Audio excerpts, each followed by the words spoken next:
mulher ela começa a ocupar posições de poder, ela causa irritabilidade no sistema.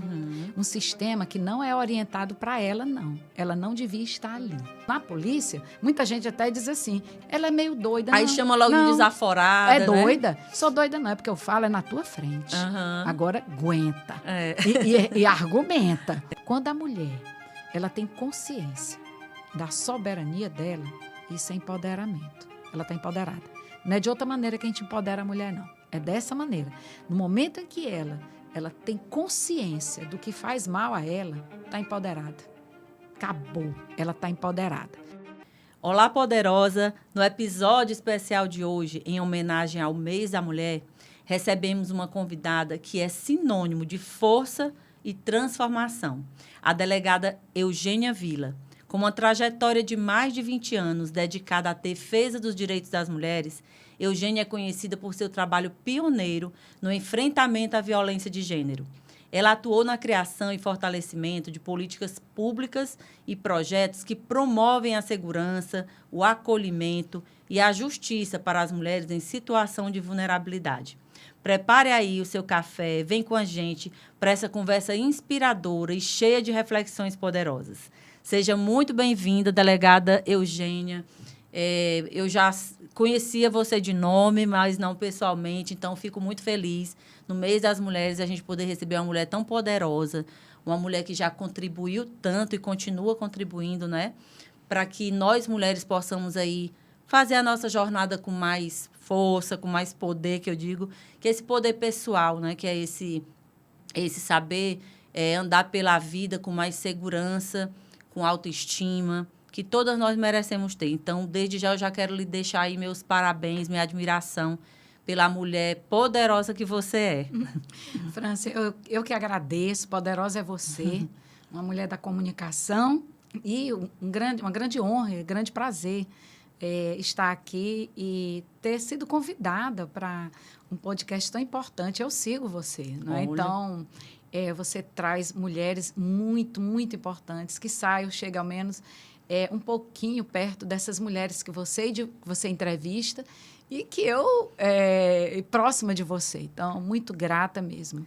Olha, eu já queria começar essa nosso bate-papo aqui lhe pedindo para contar um pouco, para que as pessoas que ainda não conhecem a sua história pessoal, né? Como é que você fez essa trajetória para chegar a ser uma delegada e para, sabe, lutar e trabalhar tanto pelas mulheres? Como é que foi isso? Você sempre teve o sonho de ser delegada ou isso surgiu, assim, de repente na sua vida? Eu nunca tive o sonho de ser delegada, né?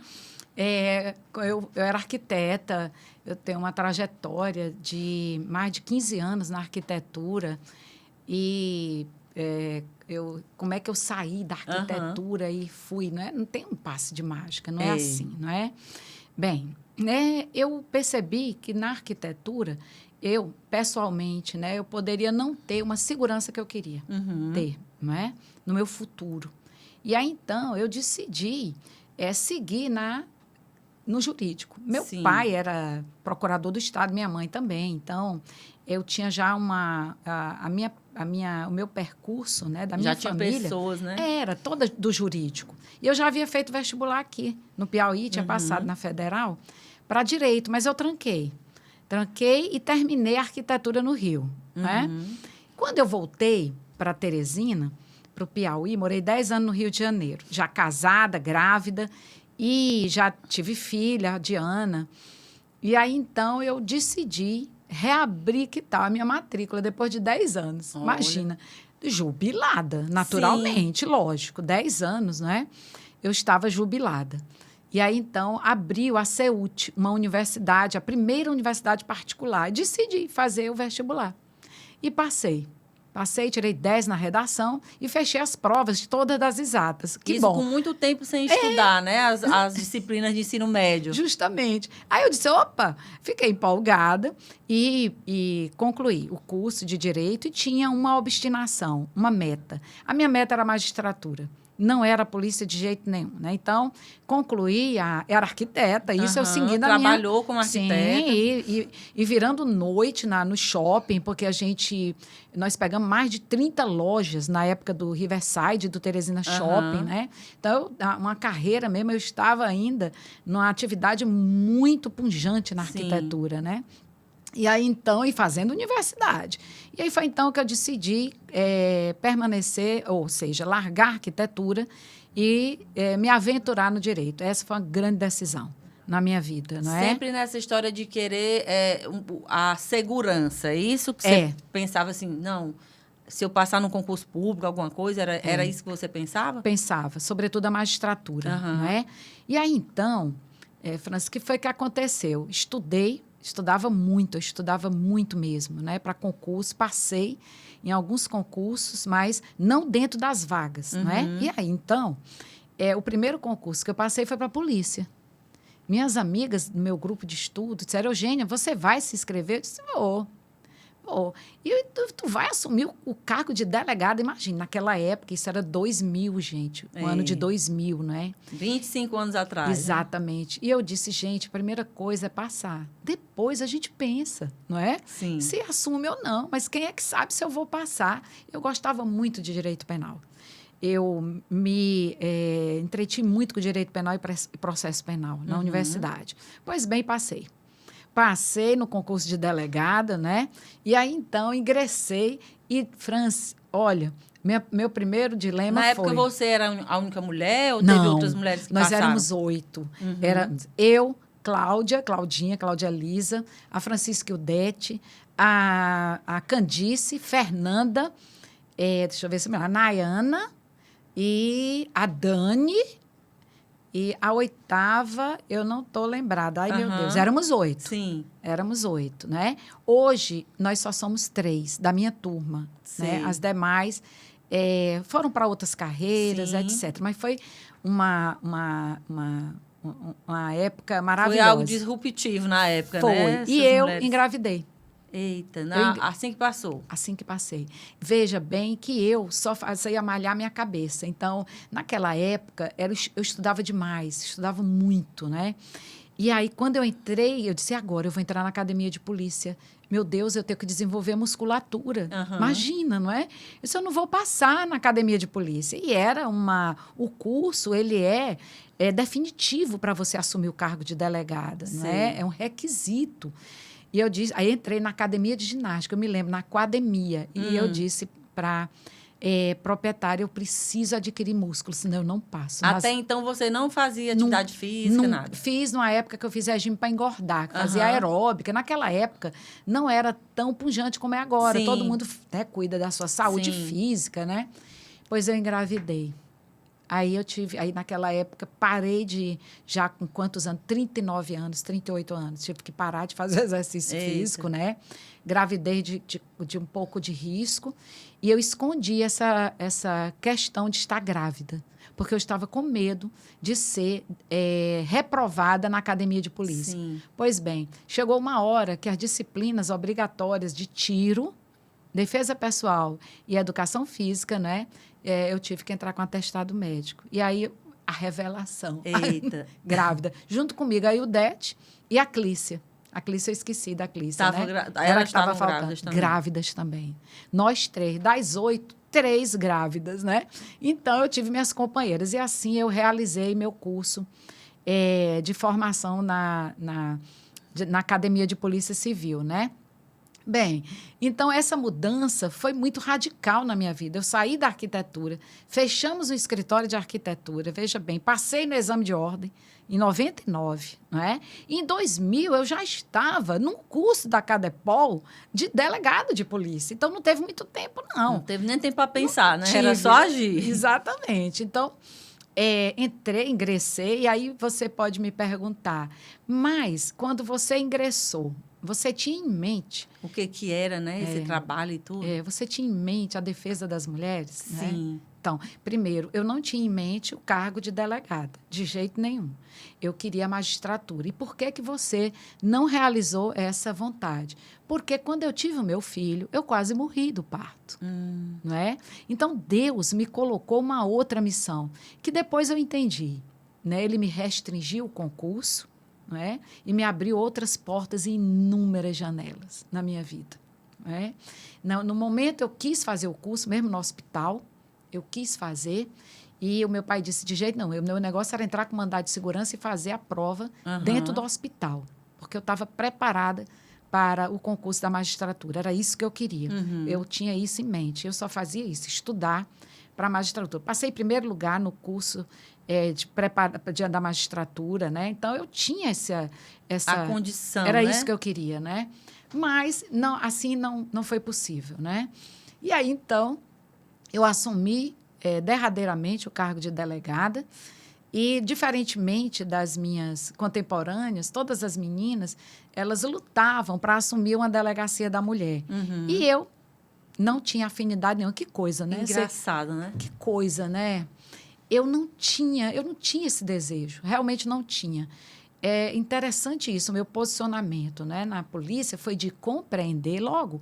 Na minha juventude, quando eu morava no Rio, eu era muito ativista. Né? Eu ia para as manifestações de rua. Na época, era saindo da ditadura de extensão. Sim. Eu ia para a rua, eu votei no Brizola. Então, tudo aquilo era muito novo para mim no Rio de Janeiro. A vinda do Gabeira, né? A vinda das pessoas anistiadas. Então, tudo isso do Ainda Estou Aqui, né? O pós-ditadura, eu vivenciei no Rio de Janeiro.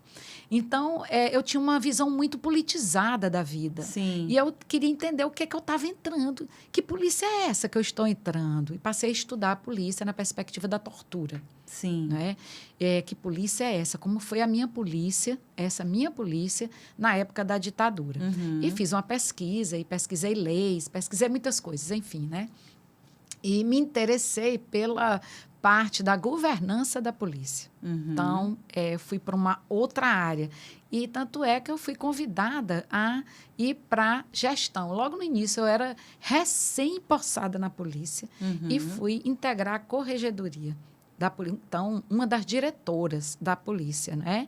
E lá passei por muitas, como diz, pelejas. Eu sei. Muitos desafios. Foi excelente a minha estadia na corregedoria, até bomba.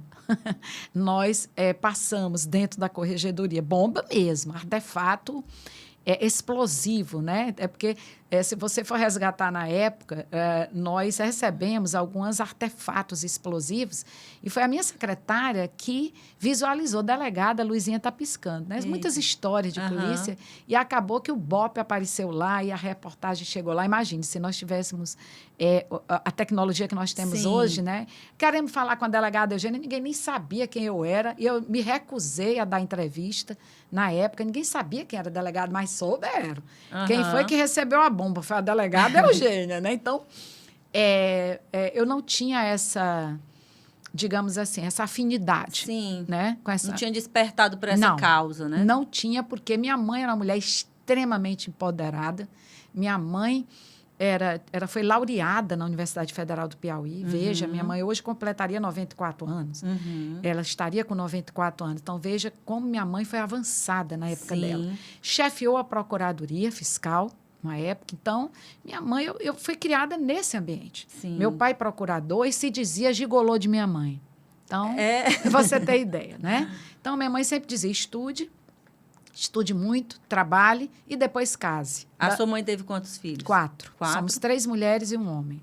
Foi muito abençoada, né? E eu sempre via minha mãe estudando, um livro vermelho, com as pernas para cima, porque ela tinha muito sangramento, ela tinha muitos problemas, né, ginecológicos. E eu sempre via minha mãe. E minha mãe sempre passou em primeiro lugar. Era uma mulher muito estudiosa, de uma inteligência privilegiada. E, além da inteligência racional, minha mãe tinha uma inteligência emocional. Então, era uma mulher espetacular, minha mãe. Né? Você é a primeira filha? Não, eu sou a do meio. É? Eu sou a terceira, e quase caçula. Super determinada, porque existe algumas falas, né, até em constelação, essas coisas, que falam muito da questão do filho do meio, né? Que às vezes fica meio ali perdido sem saber por onde vai. É. Então, por isso que eu perguntei se você tinha sido a primeira filha ou era a filha do meio, porque você é uma mulher bem determinada, mas teve um exemplo, né, dentro de casa.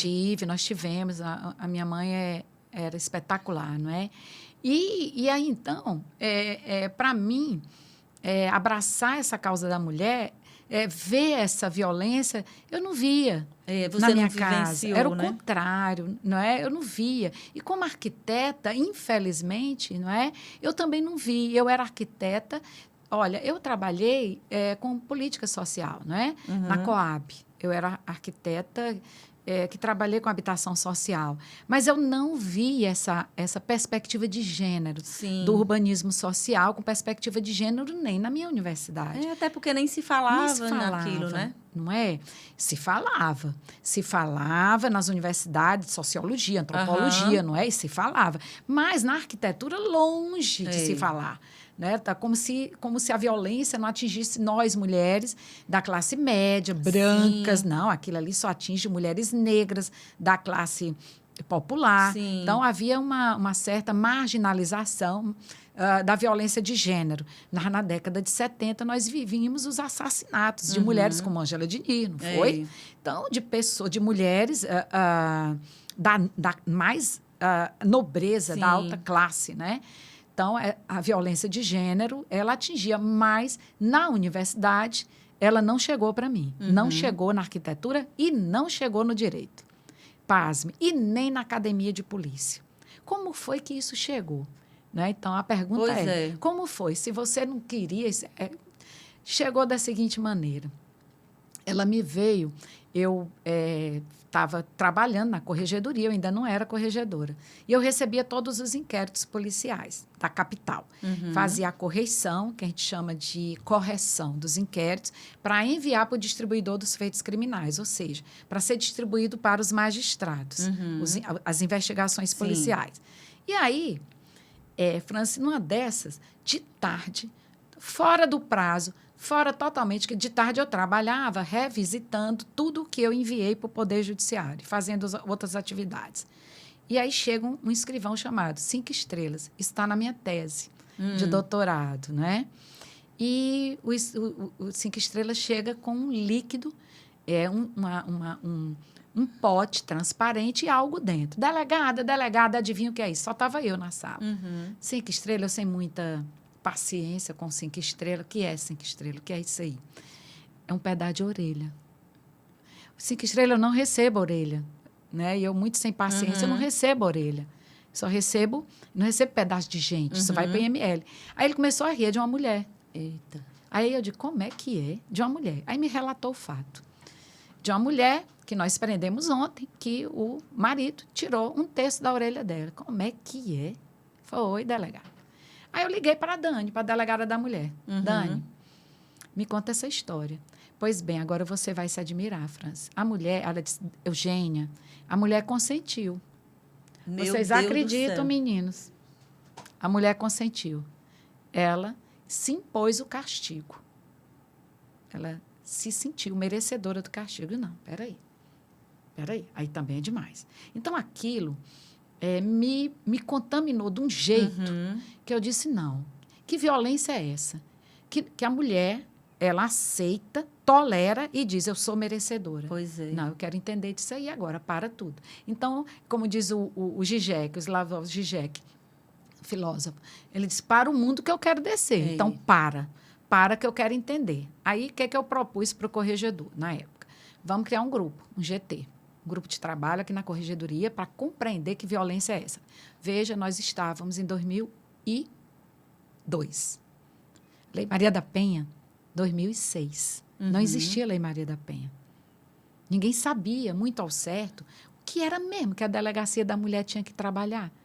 E a Dani, ela sempre dizia para mim, Eugênia, o que é mesmo que eu tenho que trabalhar? Eu não trabalho roubo, eu não trabalho crime patrimonial. Eu dizia, Dani, tem que estudar. A gente tem que estudar o que é.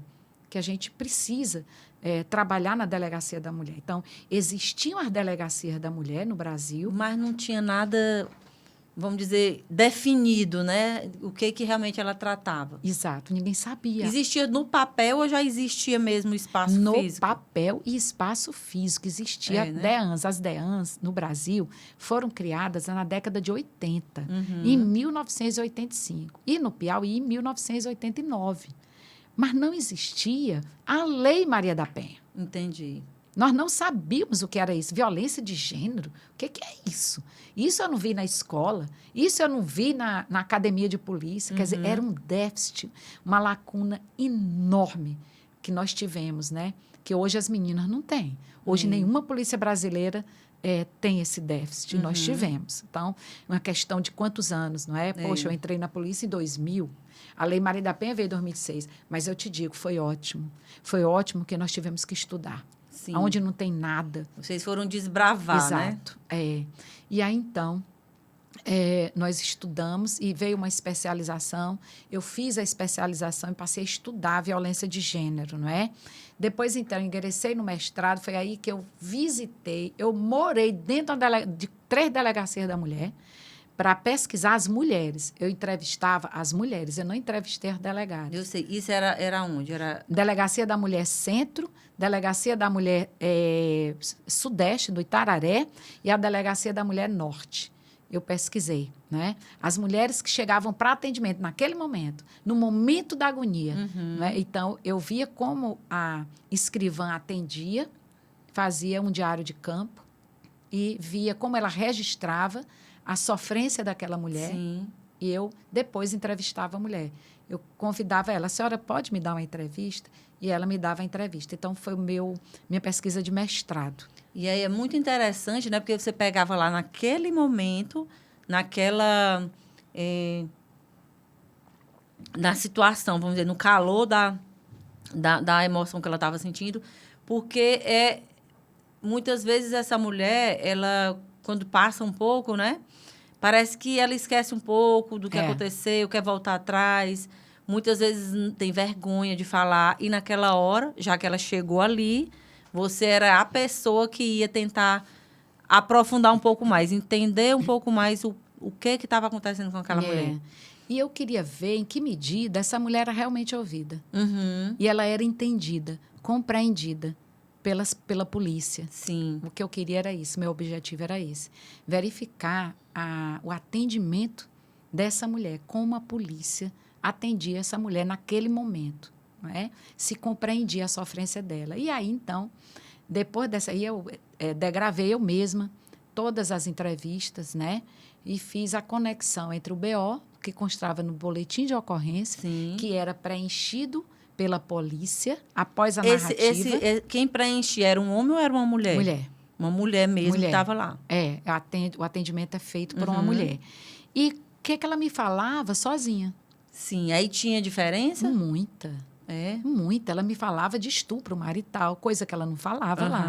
Então, ela se soltava. Então, foram muitas contribuições. Né? Foi muito rica, né, essa Riquíssima, pesquisa. Demais. Foi tão rica que eu percebi, não é? Depois eu reuni todas as delegadas e apresentei o resultado da pesquisa. Eu trouxe um bolo, eu me lembro demais, que a gente tem que trazer um resultado, né, do que nós pesquisamos. E aí eu mostrei para as delegadas da mulher.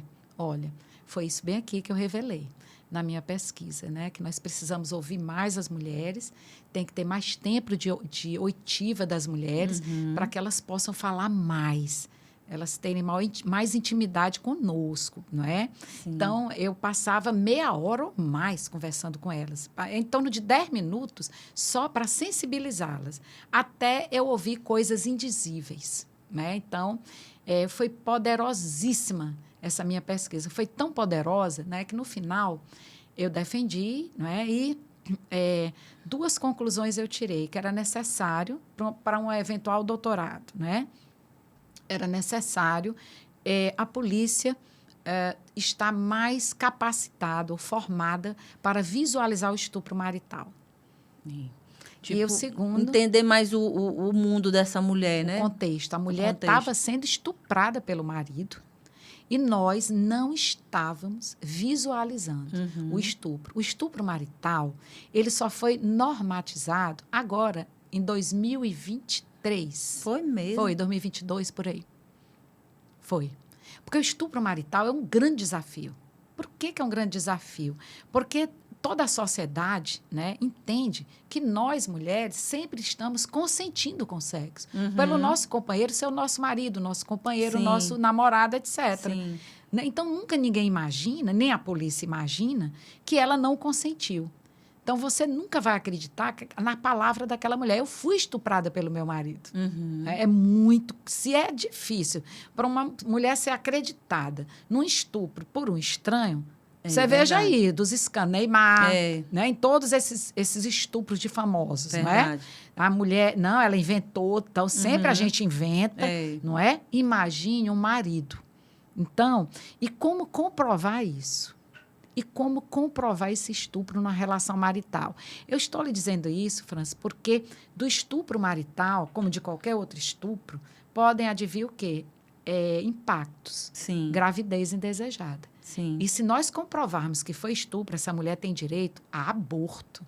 Ela tem direito a interromper essa gravidez. Por isso a importância do estupro marital ser investigado. Nós não temos protocolo até hoje no Brasil. Então, Eu sei. essa carência. E o segundo foi o feminicídio. Na época, eu revelei que as mortes no Piauí de mulheres não eram nem visibilizadas. Eu dei uma entrevista recentemente para uma pesquisadora da Fundação Getúlio Vargas, que ela está avaliando o nosso protocolo investigativo do feminicídio. Nossa delegacia fez 10 anos agora, dia 4. E ela me perguntou, Eugênia, você mudaria a forma como você implementou as políticas? Lógico que eu mudaria. É lógico. Naquela época, eu disse, olha, se coloca, ela disse assim, olha, vocês não imaginaram, não imaginaram uma política com tal coisa. Eu digo, deixa eu lhe dizer uma coisa. Nós nem sabíamos a extensão do que nós estávamos planejando. Não existia homicídio de mulheres no Piauí. Quer dizer, não existia, entre aspas, né? Existia, mas não era... estatística. Não era estatística. Não era nomeado. Nós, mulheres, nós éramos homicídios. Pronto, ninguém sabia se era uma mulher, nada. Exato, nem criança. Nós não sabíamos nada disso. Então, a partir da criação da delegacia do feminicídio, que nem existia feminicídio ainda, foi que nós passamos a o quê? Isolar o fenômeno. Nós queremos saber o sexo. A senhora quer saber o sexo? Quero. Eu quero que a estatística me diga quantas mulheres foram assassinadas no Piauí. Então, imagine, nós começamos a dar visibilidade. Sim. O Piauí foi o primeiro. E foi o primeiro a dizer a cara do feminicídio. Qual era a face? Como é que eu vou projetar uma política com base numa coisa que nunca existiu? Então, primeiro foi assim. O Piauí foi um experimento para o Brasil. E a iniciativa foi sua? Eu vou lhe dizer como. Então, como é que foi? Eu assumi interinamente a Secretaria de Segurança Pública. A única mulher, pasme, a única mulher secretária de Segurança Pública até hoje fui eu. Meu Deus. Só durante 3 meses. Né? O Fábio Abreu assumiu logo após. E nesse tempo de 3 meses, a única política, a única coisa que eu criei foi a Delegacia do Feminicídio e o Núcleo de Estudo. Né? Digamos que foi quase no momento de eu sair. Por que as pessoas podem negar? Por que, delegada? Foi na véspera da senhora sair. Foi no dia 2 de março, assinei no dia 4, publiquei no dia 4, aliás. 4 de março de 2015. 6 dias depois, a Dilma, ela sancionou a lei do feminicídio. Então, quando eu baixei a portaria e criei a delegacia, eu disse o que era feminicídio. Sim. Eu tive que dizer, e foi toda a minha dissertação de mestrado. Ctrl+C, Ctrl+V. E, então, eu não sabia o que vinha aí. E aí, em poucos meses, nós demonstramos o que era o feminicídio no Brasil. Para o Brasil inteiro. Nós dissemos o que era, onde é que as mulheres eram assassinadas, por quem eram assassinadas, o dia da semana, o horário, o instrumento, tudo que você vê agora, o Piauí, isso aí o Piauí já fez a lição de casa há 10 anos. Não é? Então, tive auxílio de muitas mulheres. muitas pessoas. O próprio governador Wellington Dias, não é? A vice-governadora, a Margarete Coelho. Então, e o Fábio Abreu. Toda a gestão superior abraçou a política. Isso é importante, acreditou. Acreditou na política. Então, nós tivemos todo o apoio necessário para a implementação. Parece que foi o momento certo mesmo, né? Parece que a gente não pode dizer foi tarde. Não, nunca foi tarde. E como é que está hoje, assim, se você puder dizer para a gente, assim, alguns índices, né, com relação a isso, a essa violência contra a mulher, feminicídio, como é que está a situação do Piauí, né, e do Brasil, mas, assim, principalmente do nosso Piauí, que a gente está falando aqui e tal, como é que está, o que tem sido,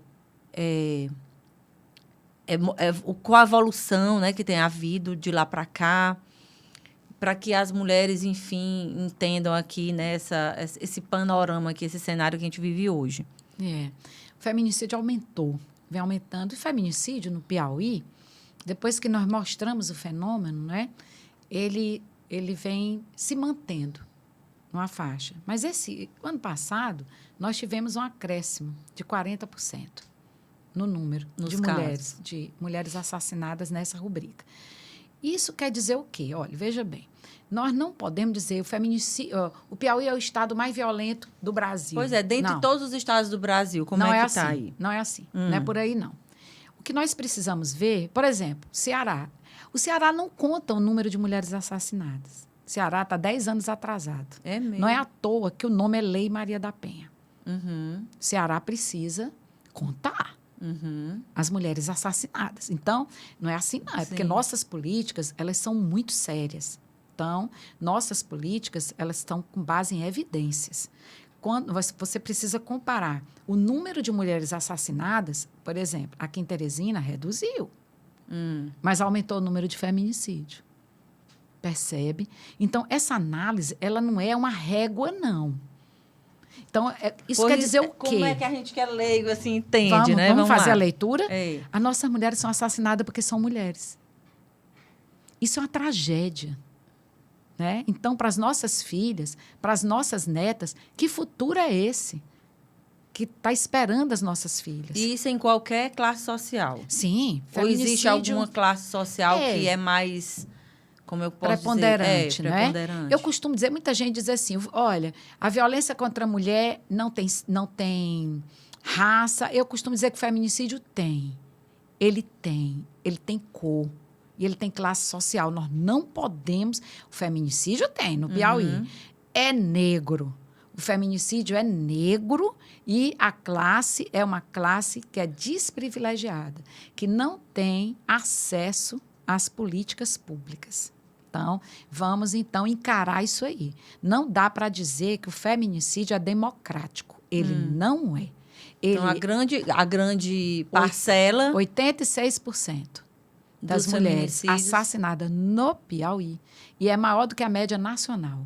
É mesmo. A mulher é negra. Ou a mulher é parda, ou a mulher é preta. Não quero dizer com isso, não é, que a gente esteja discriminando. Não é isso. E a maior parte dos assassinos dessas mulheres negras são homens negros. O que a gente pode tirar de conclusão dessa história? É que essas mulheres talvez estejam numa situação de vulnerabilidade e precariedade maior. Elas não estão tendo acesso. Elas não estão tendo acesso, talvez, à saúde, como as mulheres não negras. À educação, às políticas sociais.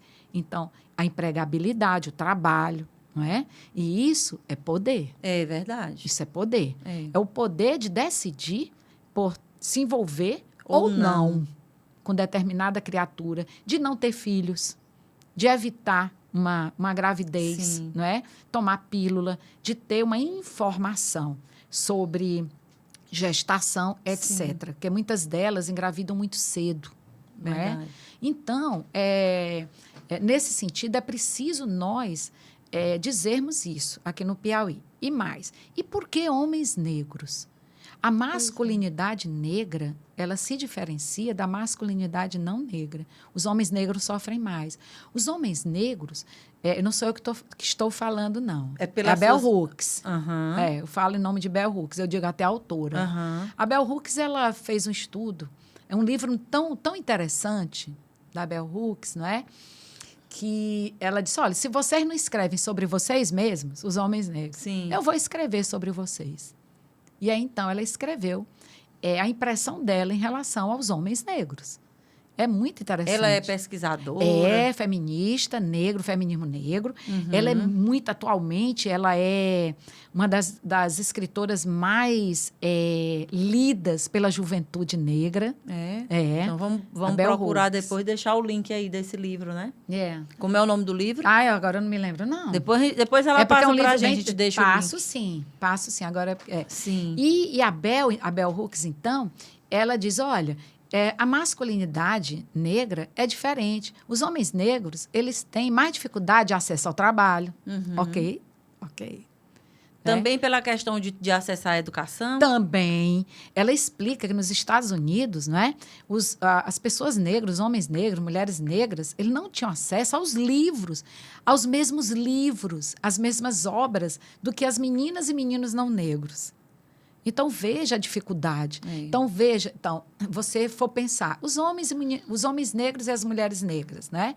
Eles têm acesso à mesma literatura. Aqui no nosso Brasil e no nosso Piauí. Né? Brasil, Piauí. Se nos Estados Unidos ela comprovou isso aí, aqui a gente comprova, é uma hipótese, né? É um chá, minha gente. Um chá maravilhoso. Gelado aí pra gente geladinho. Relaxar. Pois bem, então, são diversas nuances. Nós temos que estudar essa masculinidade negra que também coloca homens negros em situação de opressão. Então... É bem complexo, né? Essa questão, quando a gente começa a querer entender. Não tem que querer entender, né? Sim, de qualquer forma. Para ajudar. Mas é algo mesmo muito... que vai crescendo, né? À medida que você vai... Para a gente compreender, não é só a mulher. Você não pode estudar a mulher de forma isolada. Não podemos estudar. É a mulher negra? Mas ela não está num contexto isolado. É preciso ver tudo que está ao redor do ser negro, da pessoa ser negra. É o quê? É você retirar daquela pessoa inúmeras possibilidades de uma vida com dignidade. Então, a raça negra é isso. Entendi. A negritude... No Brasil e no mundo? Eu diria no mundo também, né? No mundo também. Eu digo no Brasil. E Bell Hooks demonstra que nos Estados Unidos também. Sim. Então, a questão de ser negro não é só uma questão de cor de pele. Não é só o que você está vendo. É o que nós não estamos vendo. E o que você tem dificuldade para acessar os bens da vida. Que você olha uma pessoa negra e isso aí você vê um racismo estrutural. Sim. Você vê toda hora sendo denunciado. Por que isso é abordado homem negro? E aí eu pergunto, e aí eu tenho outra hipótese também para o feminicídio negro. Eu estou estudando isso aí. Sim. Não é? São hipóteses. Como é que nós tratamos os homens negros? Eu digo, a polícia. Como nós realizamos abordagens? Pois é. Né? Eu acho que eu não preciso nem responder. A gente percebe. Né? Como é que nós abordamos um homem negro, um menino negro? Pronto, nós temos aquele torcedor, não foi? Do Botafogo. Agora, recentemente, como é que ele foi tratado em cima de uma moto por um policial? Ele recebeu um tiro. E ele era repórter, não é? Ele era um comunicador. Não, mas um homem negro comunicador, naquela hora, em cima de uma moto, na garupa de um outro homem negro. Então, qual é o estereótipo? Bandido. Entende? Então, essa mulher negra, se ela for vítima de um homem negro, como é que ela vai até a polícia pedir ajuda de uma polícia que pode tratar o marido dela de uma forma como traficante, Sim. bandido? Então, ela vai se sentir receosa de nos procurar. A polícia tem que se dar conta disso. Por isso é que muitas pessoas negras, né, trabalham o antirracismo dentro das polícias. É preciso a polícia atentar para isso. Que nós, eu inclusive, né, eu sou da polícia, nós precisamos olhar para isso, essa seletividade. Né? Então, como nós estamos agindo nas nossas abordagens policiais? Como nós estamos realizando estatísticas criminais? Será que nós não sempre estamos realizando estatísticas criminais com base na raça? E tirando a questão da mulher negra, do homem negro, e trazendo para as outras mulheres também. O feminicídio e a violência contra a mulher, dentro, por exemplo, das organizações, né? Como é que aqui no Piauí você vê isso dentro das empresas, dentro da própria sociedade? Às vezes, uma vez eu vi acho que foi uma reportagem, eu não lembro, se eu não me engano, ela era juíza e ela passava por situação, né, de violência e tudo Excelente. mais. Excelente. Então, na sua percepção, você como uma mulher que estuda tanto isso e que trabalha com isso, o que passa na cabeça dessa mulher? Por que essa mulher, às vezes, que tem um poder aquisitivo bom, diferente da mulher negra que a gente acabou de falar, a mulher que estudou, a mulher que se formou, Sim. né, a mulher que tem, né, a sua Acesso. independência financeira, e por que ela ainda... que ela está numa situação dessa e que ela muitas vezes esconde, né? Oculta. É excelente a sua pergunta. Muito boa mesmo. Então, vamos lá. A gente chama isso de... existe uma força patriarcal. Uhum. O patriarcado nada mais é do que colocar uma pessoa numa posição privilegiada de poder. E quem é essa pessoa? Um homem. Uhum. É o grande patriarca, ok? Então, a nossa sociedade, ela é patriarcal. Então, todos os cargos, todas as funções, elas são naturalmente exercidas por um homem. É tranquilo. Todo mundo acha muito natural um homem assumir essa tua condição aí de comunicadora, de entrevistadora, de juiz, de desembargador, de senador, de presidente da República. Secretária de Segurança, de né? tudo. Então, os cargos de poder, e aqui nós temos, aqui é bem o teu programa, elas Sim. têm poder, não é? Você enfatiza isso, né? Porque você causa uma irritabilidade. Sim. Quando a gente fala irritabilidade, é científica. Incômodo, né? É científico. Uhum. Por que você causa irritabilidade? Por que você colocou esse nome? Elas têm poder. Porque o poder não é nosso, né? No sentido patriarcal. Sim. Quando uma mulher, ela começa a ocupar posições de poder, ela causa irritabilidade no sistema. Um sistema que não é orientado para ela, não. Ela não devia estar ali. Sim. E aí as forças vão fazer de tudo para mostrar para ela que aquele ali não é o lugar dela. E aí nós vamos ter que lutar para mostrar que é o nosso lugar. Por isso é que nós trabalhamos muito mais. Sim. Tu já reparaste nisso? O esforço tem que ser maior, né? Tu já reparaste em Sim. algumas entrevistadas tuas? Que elas sempre dizem assim, eu tenho que trabalhar muito mais, eu tenho que estudar muito mais. A mulher, por exemplo, ela tem que ter vários papéis, né? Tem que estar cuidando do filho, Não é? do marido, da casa, dela mesma Aí, e da profissão. Aí, quanto mais você ocupa uma posição que digamos, predominantemente masculina, como eu, Sim. delegada da Polícia Militar, uma comandante, pior.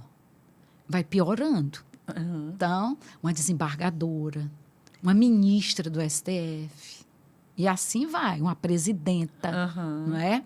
Você vai com uma do México, que ela disse, eu sou presidenta. Né? Ela se nomeou. Vamos tirar o eu sou presidenta. Sim. Né? Então, isso faz com que você sofra violência institucional, mas também doméstica. Sim. Porque aquele homem que está contigo, ele vai se sentir subjugado esse desequilíbrio familiar. Essa mulher, ela vai ser a provedora. Isso causa um estranhamento nas relações de poder dentro de casa. Porque o homem não foi criado para isso, né? Com essa mentalidade, nem a sociedade. Não, ele se vê em relação à sociedade. Como a sociedade vai me ver? Né? Então, eu sou sustentado por uma mulher, né?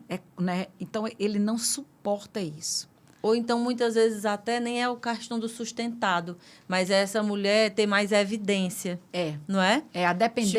A depender do que seja, né? Então, por exemplo, a tua força é o teu poder. Então, digamos, você como comunicadora, você tem o dom da comunicação. Então, digamos que você se relacione com uma pessoa ela vai te podar a comunicação. Uhum. Quando você chegar numa roda e você começar a falar, você vai atrair olhares, você vai atrair interesses. Atenção. Né? Exato. Então, a tendência desse homem vai ser te podar nessa perspectiva. Na intelectualidade, é querer lhe derrubar. A gente chama isso de gesto simbólico. Não é? Então, a gente vê magistradas sendo assassinadas, delegadas sendo assassinadas. Não é? É porque, do outro lado, algo não está suportando. Pois é. Não é? O homem não está suportando. Então, e dentro de uma instituição, também, nós vamos causar essa irritabilidade.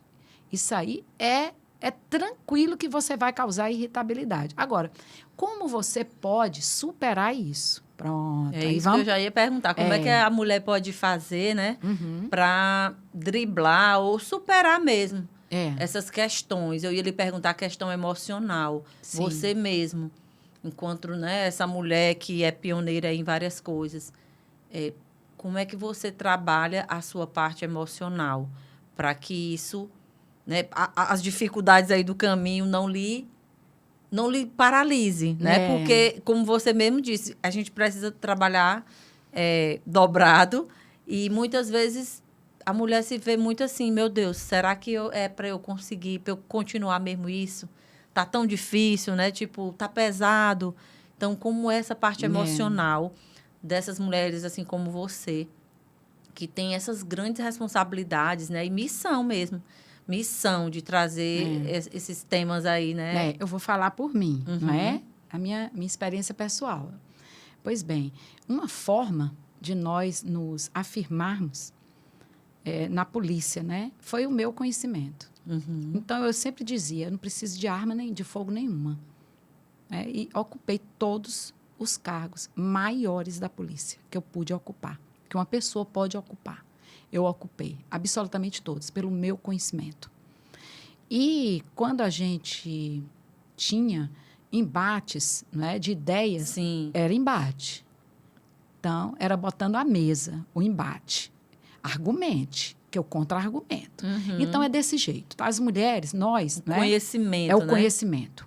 O conhecimento liberta e o conhecimento aprimora. Então, não tem saída para um homem. Porque o homem, ele já é naturalmente colocado na situação de poder. Sim. Mas a maior parte incompetente.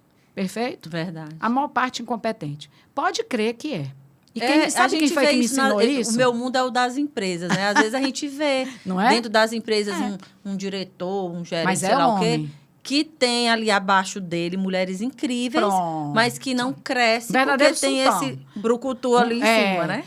Então, ele só está ali porque ele é homem. Né? Porque ele é homem. E quem me ensinou isso, sabe quem foi? Meu pai. Não me ensinou desse jeito, não. Meu pai me ensinou de um jeito muito pior. Quando eu fui fazer uma prova de concurso público para o ingresso no magistério superior lá na UESP. Passei, primeiro lugar. Meu pai disse assim, minha filha, e aí a prova era oral, né? Minha filha, é só você olhar para a banca todinha, né? Para qualquer pessoa que vá lhe entrevistar, olhar e dizer assim, faz as necessidades igual a mim, quando vai no banheiro. Sim. Pronto. Eu digo, é mesmo, papai. Pronto. Aí, toda vez que eu vou encarar qualquer pessoa, não é? Eu olho e fico imaginando aquela pessoa no banheiro. É a mesma coisa, né? É uma né? pessoa igual a mim. Então, eu vou para frente, eu vou para cima. Eu vou para cima. Então, na polícia, muita gente até diz assim, ela é meio doida. Aí chama logo de desaforada, é doida? Né? Sou doida não, é porque eu falo na tua frente. Agora, aguenta. E argumenta. Então, traga argumentos. Então, foi dessa forma, né? Essa minha maneira. Você está vendo como é que eu sou assertiva, é importante, né? A gente ser essa pessoa... Eu sou muito assertiva. Muito assertiva, né? E não que eu seja dona da verdade. Longe de mim, né? Ser dona da verdade. Mas eu levo argumentos que a pessoa vai ter que contra-argumentar. E eu não abro. Eu não abro enquanto não me convencer. Então, vai ter que me convencer. Vai ter que me convencer. Ou então... Nada feito. Então, é difícil. Acordo, não né? tem acordo. Então, não me venha pelo fato de você ser homem, não. Porque comigo não cola. E olha que comigo era homem, um bando de homem armado, com P40, não é? E era desse jeito. Então, eu fui corregedora-geral da Polícia Civil, Aham. Corregedora geral é aquela que processa todo mundo. Eu fui corregedora geral. E deixei porque eu quis, eu pedi para sair. Né? Porque eu dizia, meu Deus do céu, eu vou ficar com essa pecha da mulher mais valente do mundo, né? Saí, aí fui para a Cadepol, pedi para ir para a Cadepol, fui reitora da Cadepol, né? E eu tive que indicar a pessoa que ia me substituir na corregedoria. Não foi fácil, não. Foi uma luta para eu sair da corregedoria, né? Eu era muito forte na corregedoria. E aí fui para a Cadepol, amenizei minha vida, vivi mais, pude viver mais, finalzinho da minha juventude, foi ótimo, né? Depois assumi a secretaria, mas estava já preparada. Nunca dizer, você está preparada? Estou preparada para qualquer coisa, isso é besteira. Esse negócio de dizer, você é guerreira, eu não sou guerreira, não, eu estou preparada. Estou preparada para qualquer coisa. Não tem isso comigo, não. Qualquer coisa. Então, me bote, delegada. E eu fiquei assim na Polícia Famosa, que eu resolvia. Então, eu dizia assim, dá para a delegada Eugênia, que ela resolvo. Agora, quando eu não sei, eu digo, não sei. Sim. Quando a pessoa diz assim, dá para fazer isso? Não dá. Eu digo logo, Uhum. eu não sei fazer. Sim. Outra pessoa pode fazer. Eu não sei. Agora, quando dá, eu digo, né? Então, a minha vida foi toda dessa maneira e está sendo até hoje. E aí, dentro dessas, né, em todos esses lugares que você andou, como você já falou, você, enfim, através do seu conhecimento, da sua assertividade, do seu posicionamento, você foi mostrando para as pessoas, vamos dizer assim, conquistando o respeito, né, dessas pessoas. Até não hoje. É isso? É. Porque respeito é isso, né? A gente não impõe, a gente conquista. É uma legitimidade que você vai adquirindo. Eu protegia as mulheres sempre, não é? Todas as mulheres. Então, imagine, eu estava numa reunião do Conselho Superior da Polícia Civil, eu era subsecretária, e me aparece um parecer desqualificando 2 delegadas que tinham tido neném e não tinham observado a contagem do prazo delas de licenciamento para ter filho, para efeito de serem promovidas. Eu digo, oi? Eu digo, pedi vista do processo. Eu sabia que eu ia obstaculizar tudo. Delegada, a senhora vai obstaculizar tudo? Está obstaculizado. Ou isso aqui se decreta inconstitucional, ou ninguém vai ser promovido. Ninguém. Tá certo. Pedi vista. E quem foi que apresentou? Uma mulher, a delegada Andréa, presidenta do sindicato dos delegados. Então, ela levou lá, singularmente, a bichinha apresentou, olha, eu estou aqui com 2 pleitos de 2 delegadas, etc. Eu digo, de quem? De 2 delegadas. Quero ver. Aí eu disse, vamos fazer uma chamada agora para quem deu esse parecer, que é inconstitucional. Então, é isso que eu lhe digo. É o conhecimento. É o conhecimento. Tanto de coisa que eu barrei quando eu estava na subsecretaria, que você não imagina. Tanto de coisa que eu protegi as delegadas. Outra delegada grávida, querendo botar a menina para fazer operação. Eu digo, não vai.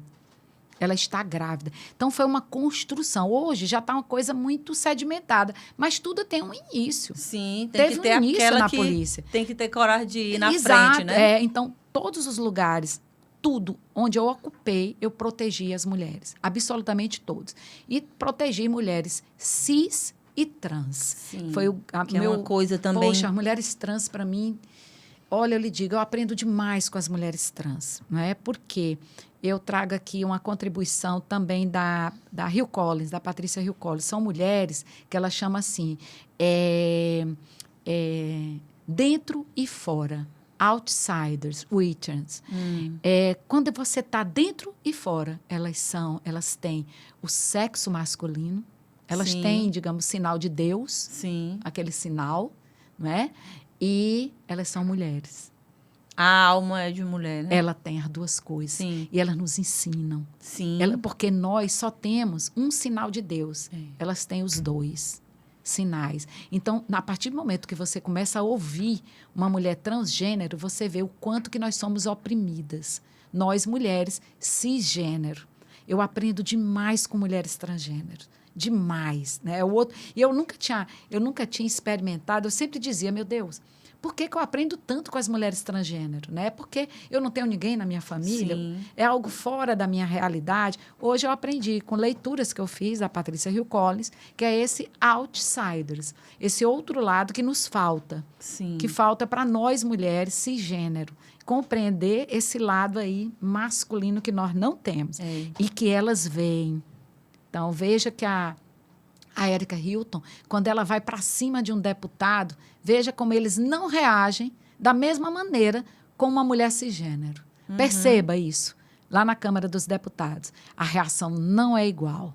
É interessante. Então, nós temos que observar as nossas parceiras, co-irmãs, mulheres trans. Eu até entrevistei uma aqui, não sei se você conhece, a Dani... Conheço. Esqueci o... Foi minha Barradas. aluna. Dani Barradas. Foi minha aluna. Ela veio aqui no Elas Têm Poder. Inteligentíssima. Inteligentíssima. É. Muito interessante, assim, a história dela, né? Enfim, o posicionamento dela. E a Lara está me pedindo para falar agora. Então, assim, vou lhe pedir licença só para falar um pouquinho aqui das marcas que apoiam aqui esse podcast, que é tão legal esse espaço, né? Para que a gente traga histórias como a sua. E aí, aproveitar para agradecer a Madame Petit, que é a loja que me veste aqui no Elas Têm Poder. É uma loja maravilhosa que fica aqui em Teresina, na Homero Castelo Branco. O QR Code vai estar aí na tela. Você pode passar a câmera do seu celular no QR Code para ir no Instagram da Madame Petit e ver lá todas as coisas maravilhosas que elas têm, porque é também de mulheres, né? Uma empresa de mulheres, e a gente tem que apoiar os negócios, né? Das empreendedoras. Outra marca também que é nossa parceira, o Salão Unique. Salão onde eu cuido lá das minhas madeixas, né? Onde eu faço toda a parte de tratamento capilar. Vai também estar aí o QR Code na tela, você pode passar a câmera e marcar, né, agendar o seu horário lá na Madame Petit, aliás, no Salão Unique, tá? E agradecer também e falar um pouco do ETP Studios, que é esse estúdio onde você está vendo aqui, a gente está fazendo esse podcast maravilhoso, mas que você também pode alugar para fazer sua videoaula, né, sua palestra online, gravar seu curso, seu próprio podcast. Então, é só também apontar a câmera aí para o QR Code que aparece na tela e marcar, né, agendar uma visita aqui ao nosso estúdio, falar com a nossa equipe. A gente vai ter o maior prazer em transformar o seu conhecimento em um infoproduto de altíssima qualidade. Então, é isso. Vamos voltar para a nossa conversa agora e falar um pouco também dessa parte que você até começou já a falar do homem, né, dessa coisa de como a sociedade sempre, né, colocou o homem em um lugar mais confortável do que a mulher. E como a gente poderia, dentro dos seus estudos, toda a sua experiência, fazer um trabalho mais robusto, sei lá, um trabalho mais assertivo, para que a gente pudesse reduzir, né, ou minimizar, né, essa violência contra a mulher, esses índices de feminicídio, porque é algo bem complexo, né? Não é uma coisa... Tem dia que eu fico pensando assim, por exemplo, aqui esse podcast a gente traz muita mulher. É só Sim. mulher, elas têm poder e tal, mas também aí a gente procura, né, trazer histórias inspiradoras, dizer para a mulher que está ali nos assistindo que ela tem poder, né, que ela pode, que se a sua mãe, né, que é uma mulher que viveu lá em outra década lá e que teve todas as questões dela, mas estudava muito, como você falou, teve, né, o seu sucesso profissional e também construiu sua família, você também. E aí, eu não recebo aqui homens, mas, assim, como a gente pode fazer um trabalho também com os homens? Como seria essa jornada aí para que homens e mulheres, seres humanos que são, chegassem, né, a uma conclusão, a um entendimento de que o respeito, né, a valorização um do outro, que eu digo muito. Eu falo aqui com mulheres, no nome do podcast Elas Têm Poder, eu tenho uma comunidade, né, também de mulheres, mas eu também trabalho com homens. Tem muitos homens que são bons parceiros de trabalho, né, que também apoiam mulheres, mas aí, na grande maioria, não é assim. Então, como a gente poderia, dentro dos seus estudos aí, o que você pode nos iluminar aqui, nos dar uma luz de como poderia ser feito, até para as autoridades, né, para os governantes, como a gente pode ter políticas, sei lá, algum trabalho que ajude, né, que realmente traga mais um resultado positivo para tudo isso. Bem, vamos lá, então. Tua pergunta é muito desafiadora. Eu vou te dar hipótese, eu não tenho respostas acabadas, mas quando você ativa fronteiras de gênero e mostra para os homens, né? Vamos ativar a fronteira de gênero. O que é ativar fronteira de gênero? Digamos, tem uma pesquisadora que ela ativou no jardim de infância, no colégio, né, nos Estados Unidos, e ela colocou aquela brincadeira do pega-pega. Os meninos, geralmente, só brincam com meninos, não é? Sim. E as meninas com meninas. E aí, o que é ativar fronteira de gênero? É colocar menino e menina junto na brincadeira. Sim. Que foi que ela observou? Que os meninos, mesmo botando meninos e meninas juntos, o menino dizia assim, fulano, me ajuda aqui a pegar a fulana. Os meninos sempre se uniam para pegar a fulana. E as meninas, fulana, me ajuda a pegar o fulano. Então, é mostrar essas fronteiras de gênero e a gente tentar dialogar sobre isso. Por que isso? Há uma confiança maior de uma mulher em outra mulher? Há uma confiança maior de um homem em outro homem? Vamos quebrar essas fronteiras de gênero? Olha que eu estou falando de uma brincadeirinha, né? Mas que começa lá na educação. Verdade. Lá na infância. Na brincadeirazinha que a gente vê no recreio de uma escola. Né? E que isso pode refletir lá adiante, na juventude, na fase da maturidade. Sim. Então, a educação. A gente tem que apostar na educação, numa educação inclusiva e numa educação com equidade de gênero. Agora, não basta a educação, Francis, não basta. Então, o menino e a menina vão ser educados nesse sentido. Olha, uma sociedade com equidade, não é, etc. Vamos fazer o nosso dever de casa, como professoras que somos. Sim. Perfeito. Aí, eles crescem, elas crescem, e aí vão vislumbrar, gente, mas eu estou vendo aqui o Supremo só tem a ministra Carmen Lúcia de mulher. Gente, me diz uma coisa. E ali, e branca, só tem ministro branco. Só tem uma mulher e todo mundo é branco. Ninguém é negro, né? Que coisa. Aí chega e vai dizer, bem, me diz uma coisa, lá no Senado tem quantas mulheres? E aí vai. Quantas governadoras? Quantas senadoras? Quantas prefeitas? Quantas vereadoras? E assim, e aí você vai. Vai. Quantas juízas? Etc, etc, etc, né? Então, tem que haver uma modificação, né, em toda a sociedade. A gente pergunta, por que mulher não vota em mulher? Se nós somos a maioria, né? Nessa última eleição mesmo, eu tenho a minha comunidade de mulheres lá, né? A gente tem um grupo do WhatsApp, a gente se encontra online, às vezes tem um encontro presencial. E aí eu fui, dias antes da eleição, eu nunca pedi voto para ninguém, assim, nem nas nossas empresas, eu deixo livre para cada um votar em quem quiser. Mas eu fui lá no grupo e disse assim, gente, vamos votar em mulheres. Escolham qualquer mulher que vocês queiram votar, né, nas últimas eleições. Porque se a gente quer um mundo com mais equidade de gênero, como é que eu sou uma mulher, tem mulheres candidatas e eu prefiro votar num homem? Isso, né? Porque às vezes diz, é porque é meu amigo, é porque vai dar um emprego para o meu filho ou para não sei quem. Então, cadê a pauta individual, né? Então, se a gente for pensar nisso, então, nós precisamos colocar mais mulheres nesses locais, em todos os locais. Sim, a luta é grande, não é? A luta é enorme. Então, toda vez a gente tem que passar uma mensagem nesse sentido e mostrar para as pessoas, olha, tá vendo essa reunião? Só tem homem. Olha, essa daqui, os líderes mundiais, só homem. E aí, trazer a raça e branco. Aí a gente começa a trabalhar essa nova perspectiva de inclusão de mulheres negras e mulheres não negras, né? Trans. E aí vai aprofundando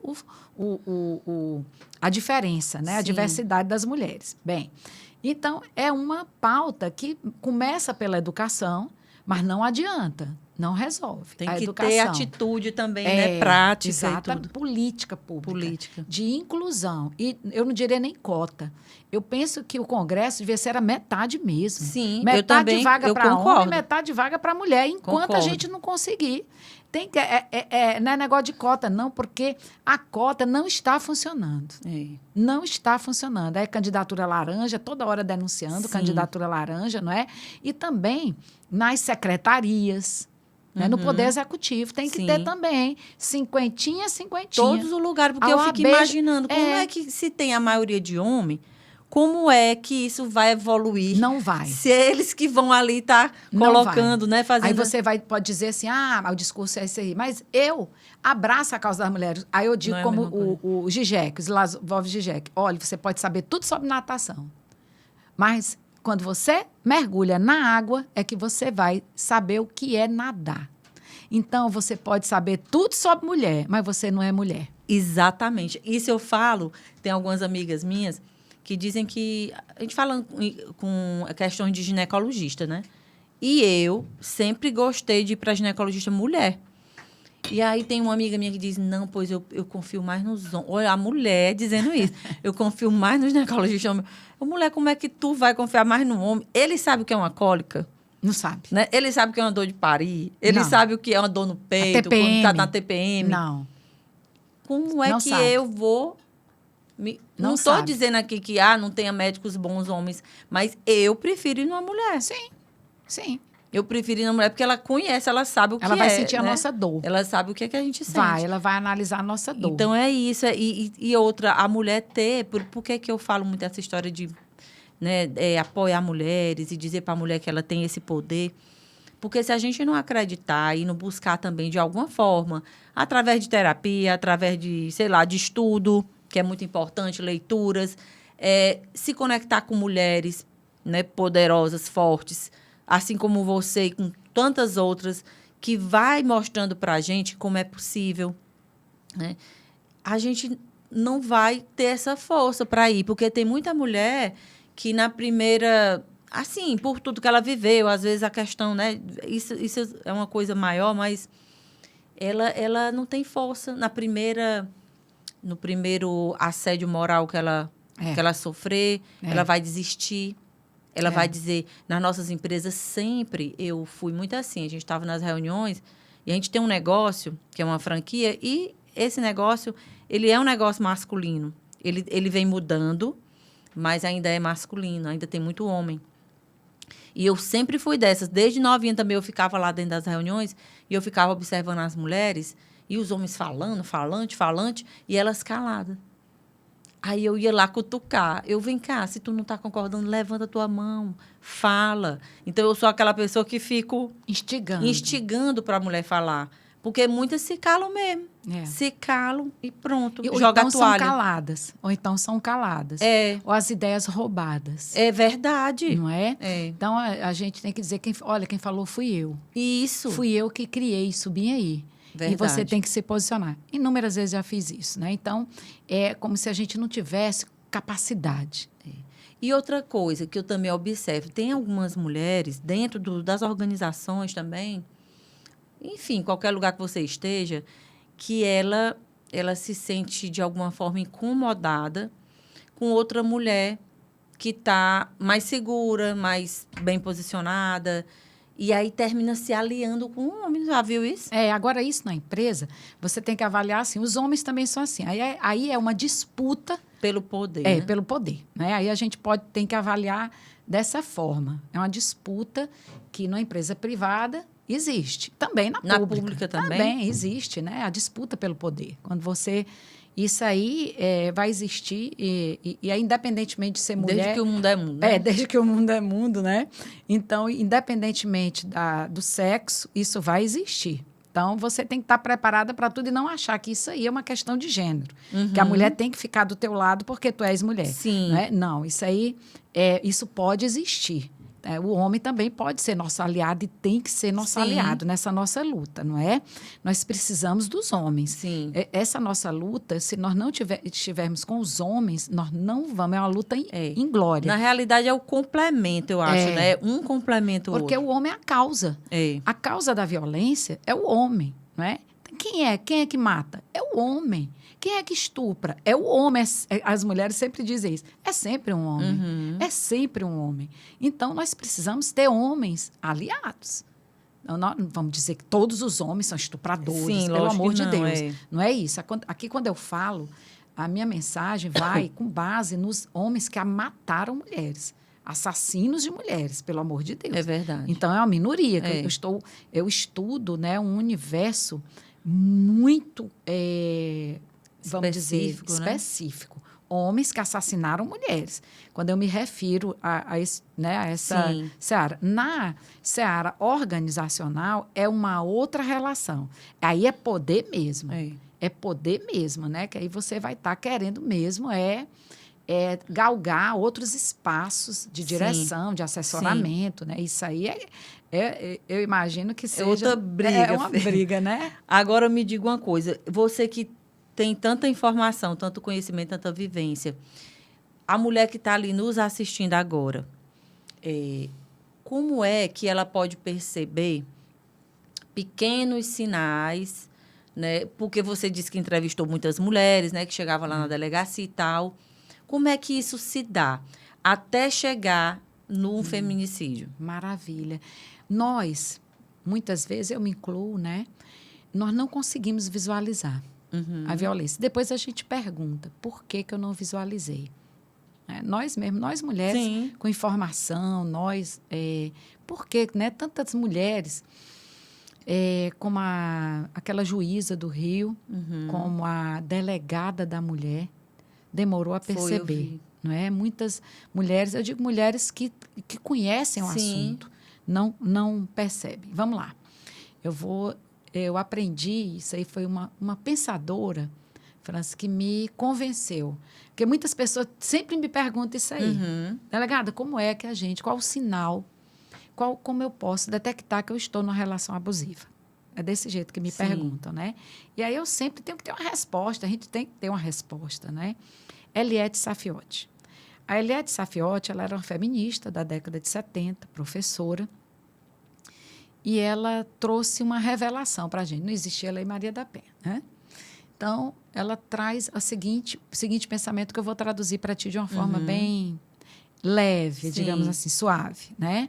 Ela diz, olha, não tem como nenhuma violência é igual a outra em relação à mulher. Não dá para você chegar e dizer assim, olha, a violência é física. Tem um passo a passo, né? Não tem, não existe. Né? A violência é física, a classificação formal e encaixotadinha, bem embaladinha, dos tipos de violência. Física, psicológica, patrimonial, etc. Que aí você não se vê nela.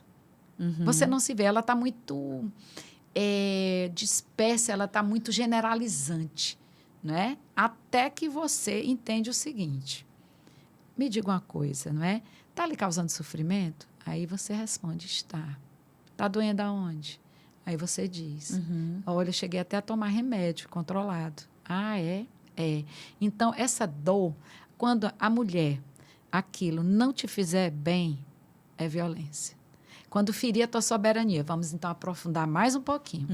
Tudo aquilo, qualquer gesto, qualquer atitude, né, que te fizer sofrer é violência. Um pegar no pulso de uma forma mais, mais contundente. Digamos, assim, estou cozinhando, chega ele, é brincadeira. Não. Aquilo ali lhe machucou, pois não foi brincadeira. Então, é isso que eu sempre digo. Então, olha, eu estou falando de uma mulher dona de casa, não é? Sim. Olha da violência que eu estou falando, né? Então, vai variar de mulher para mulher. Então, causou sofrimento? Violência. Você tem como traduzir? Sofrimento. É o sofrimento. Bem, e quem é que vai transformar esse teu sofrimento e caracterizar como uma violência? A polícia. Não se preocupe, não. Você só vai contar o que você está sentindo. Por isso a importância de nós ouvirmos a fala da mulher. Tenha paciência. Ouça a fala da mulher, eu sempre digo isso. Ela vai dizer coisas e nós precisamos ouvi-la, porque a violência dela, ela vai ser singular. Bem, e aí então entra a soberania. Era outra coisa que eu queria lhe falar. Não é? É tudo aquilo que afeta a tua soberania. E o que é a soberania? É o meu modo, como é a minha liberdade de ser o que eu quero ser. Quando a gente fala um Estado soberano, uma pessoa soberana, uma pessoa dona de mim mesma. Eu me lembro que você falou logo no início, né? Acho que você falou isso aí. É pessoa ser dona de si mesma, de ter consciência da tua integridade. Né? Isso é empoderamento. Quando a mulher ela tem consciência da soberania dela, isso é empoderamento. Ela está empoderada. Não é de outra maneira que a gente empodera a mulher, não. É dessa maneira. No momento em que ela tem consciência do que faz mal a ela, está empoderada. Acabou. Ela está empoderada. Então, feriu a tua soberania, digamos, você quer realizar um programa e o seu companheiro diz coisa besta esse programa e começa a menosprezar o seu programa. Eu quero estudar, fazer mestrado, realizar doutorado. Para quê? Começa a desprezar. Lancei um livro. Eu não vi nada nesse teu livro. Isso aí é violência. Qual o nome dessa violência? Vamos nomear. Mas isso é violência, que atingiu a Eugênia como escritora, como pesquisadora. Uma criatura que estudou 4 anos para escrever 535 páginas para uma pessoa chegar e dizer assim, ô besteira. Não é? Para Franci, que realiza esses programas, não é? E diz, ô coisa besta aquele teu programa. Não é? Então, que violência é essa? É o que você achar. Causou sofrimento? Causou. Então, não vamos encaixotar todas as mulheres no mesmo pacote, padrão. né? Agora, por isso é que é difícil uma mulher sentir que está sendo violentada. Porque ela acha que aquela violência que ela está sofrendo, ela não é aquele crime que nós estamos falando. Que não é aquilo tudo, né? Às vezes a mulher pensa que eu devo estar exagerando. Eu tive uma vez uma conversa com a minha filha e ela, espontaneamente, porque desde quando ela é pequenininha, que eu converso com ela sobre essas questões, né? Principalmente de relacionamento. Olha, a gente tem que cuidar nos pequenos detalhes. Não é aquela coisa daquele homem chegar com um buquê de flores, dizendo que lhe ama e lhe dá coisas caras, não. São as pequenas atitudes do dia a dia. Eu falava muito isso com ela. Exatamente. E aí, uma vez, ela chegou para mim, depois que ela já estava querendo terminar, né, com uma determinada pessoa, aí ela disse, mãe, eu tenho observado umas falas, às vezes a gente está assim, com outros amigos, ele fica, tipo, fazendo pouco caso do meu trabalho. Viu? Dizendo que você falando aí, eu estava me lembrando. Olha, viu? Dizendo que é como se eu estivesse só passando um tempo, que não sei o quê. Aí, também, às vezes, outro dia a gente estava lá no local, e aí um amigo dele lá, a gente soube que traiu a namorada. Sim. E ele falou uma coisa lá como se ele estivesse justificando aquilo. Aí ela começou a observar, né? Ela disse, olha... Eu disse, pois então, minha filha, você já sabe o que tem que fazer, né? E aí ela terminou e terminou mesmo. Então, é exatamente isso que você está falando. Causou o que nela? Sofrimento. Sim. Né? Ela fica... Porque, às vezes, a mulher termina se sentindo o quê? Será? Isso realmente? Será que isso é besteira, né? É uma violência o quê? Aí vamos classificar? Moral. Desmoralizou. Psicológica. Uma violência que atingiu, não é? Desmoralizou ela. Sim. Profissionalmente, talvez, não é? É uma violência até psicológica. A pessoa começa, dependendo de como ela esteja, desacreditar em si mesma, né? A autoestima. Achar que aquilo ali não é tão legal assim. Então, nós não podemos, né, classificar a violência. Nós não dá para encaixotar. O que é possível é a mulher começar a perceber mesmo, né? Isso aí que você está falando. E eu te digo que o maior desafio nosso, né, como delegadas, é fazer a mulher nos relatar as violências íntimas que se dão na intimidade do casal. Porque nós temos a cautela de não contar nada, né? Nós temos isso. E nós precisamos vencer isso. Olha, para uma mulher se abrir e dizer que fez sexo forçada é muito raro. Isso aí, eu te digo que é quase impossível numa delegacia. É impressionante. É muito impressionante. Um estupro numa relação íntima. Elas não têm coragem de relatar. Não têm. Aquilo, de alguma forma, ela se sente diminuída, né? Porque eu vou te explicar. A gente pensa, né, que é algo da intimidade. E não é. É político. Não é? São relações de poder. Naquele momento, bem ali. Alertar as mulheres que tem feminicídio que se consuma com sexo. É mesmo? Com estupro. É um adoecimento muito grande, né? Do O homem. estrangulamento Então, assim, os meus estudos, né? Muitas mulheres, aí eu vou te dizer das mulheres que sobreviveram, naturalmente, Sim. né? Os homens, nós até alertamos no nosso protocolo que a gente tinha que realizar. O medo é tão triste eu falar, né? Mas fale porque é importante, né, gente? É triste, né? As pessoas vão pensar assim, oh, meu Deus, essa delegada. Mas, geralmente, né, os homens, eles fazem sexo antes com a vítima, como uma forma de ostentar o poder, de ter a vítima, né, sob controle deles. Uhum. Aí depois a gente teve alguns casos de tentativa de feminicídio que ela, graças a Deus, a vítima sobreviveu, e aí eles dizem, né, tu não vai ser, se tu não é minha, não vai ser de mais ninguém, e mata. Então, por isso é que essa frase é muito simbólica. Uhum. É muito simbólica por feminicídio, né? Se você não for minha, não vai ser de mais ninguém. E se uma mulher ouvir um negócio desse, você pode ter certeza que essa frase, bem aí, se você ouvir, em algum momento da sua vida, você ligue todas as antenas, né? Todas, porque é um potencial feminicida.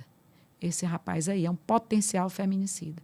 Isso é muito recorrente nas tentativas de feminicídio, das mulheres que sobreviveram e contaram a história com muita luta, para mim, uma delas, né? Muita luta. Tivemos que ela sobreviveu a tiro e ele se matou logo após, né? Então, para ela me contar, eu notei que ela foi estuprada. Uhum. Isso não é sexo consentido, isso é estupro, né? Ela chorava muito, né? Eu perguntei no pezinho da orelha dela, que eu fui na casa dela. Eu ainda não era pesquisadora, não. E eu disse, eu pedi para os pais dela saírem do quarto, né? Notei que ela estava... Era uma mulher jovem? Não. Já tinha um filho. Uhum. Mas a pessoa tem vergonha de falar. Sim. Da intimidade. Nós não temos coragem. Então, eu me coloco também. Nós não temos para falar, relatar a nossa intimidade com qualquer um. Ainda mais uma delegada, né?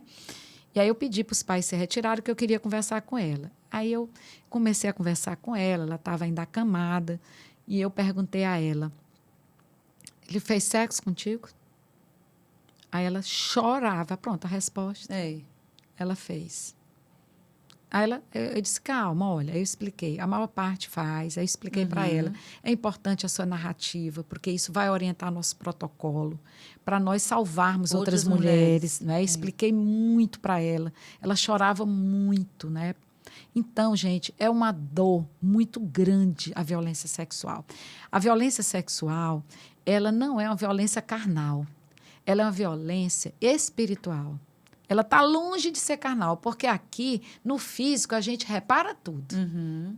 A gente vai lá para o Sanvise e repara tudo. Mas o emocional não passa, não é? A violência, a dor não passa, gente. Imagina com a mulher que passa por uma situação assim. Não passa. Então, eu posso te relatar isso aí. Eu gravei a entrevista com ela, né? Era uma tomada mesmo de depoimento. Então, uma senhora muito simples, né? É uma menina jovem, ela devia ter no máximo 30 anos. Sim. Meu Deus, uma vida pela frente. Mas salvou, né? Ela viu ele se matando. Ela viu, ele achou que ela estivesse morta, que ele atirou nela. E ela não estava morta, né? Ele se matou. Então, graças a Deus, ela não faleceu. Então, são muitas histórias que nós temos, não é? Eu não estou falando aqui... E aqui a capital interior, esse índice, vamos dizer, de feminicídio, ele é maior? Na capital. Na capital. Esse ano de 2024 foi na capital. 2023 caiu muito, não é? Mas o feminicídio, esse ano, agora, 2025, no ano passado. Sim. Esse ano, nós já tivemos 3 casos, todos no interior. Todos no interior, né? De todos os casos. Então, e a predominância, o perfil da vítima é mulher do lar. Essa é a nossa grande preocupação. São mulheres devotadas ao lar. E a segunda maior é a mulher agricultora, trabalhadora rural. E o assassino, trabalhador rural. Gente, é tão assim, e né? pedreiro. Se a gente for parar para pensar, Ah, porque os da cidade diz que é o estresse, é isso, é aquilo outro. E o que está na roça?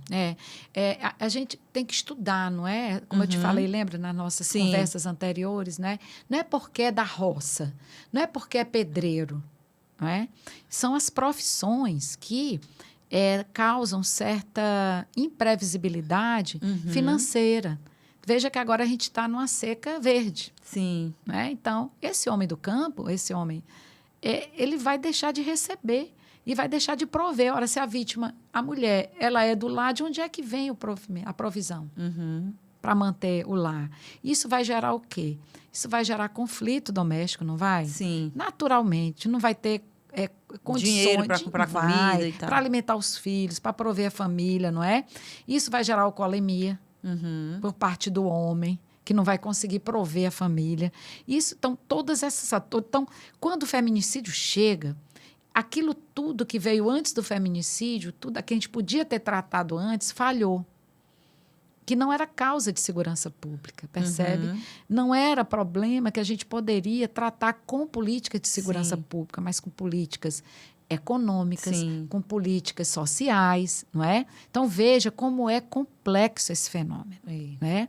Precisamos, não é só chegar para o homem do campo e dar uma palestra. Ah, vamos agora, quando você falou assim, Eugênia, a gente tem que conversar com os homens. Nós temos que conversar com os homens, mas nós precisamos compreender também a situação deles. Nós não podemos ver os homens, os assassinos, somente como assassinos. A gente precisa compreender toda a conjuntura. Olha que eu defendo as mulheres. E gerar soluções, né, de alguma forma. Isso. Agora, pensando, estudando os feminicídios que já ocorreram, tratar de prevenir as mortes das mulheres. Né? E as crianças, as adolescentes, nas escolas públicas, por exemplo, né?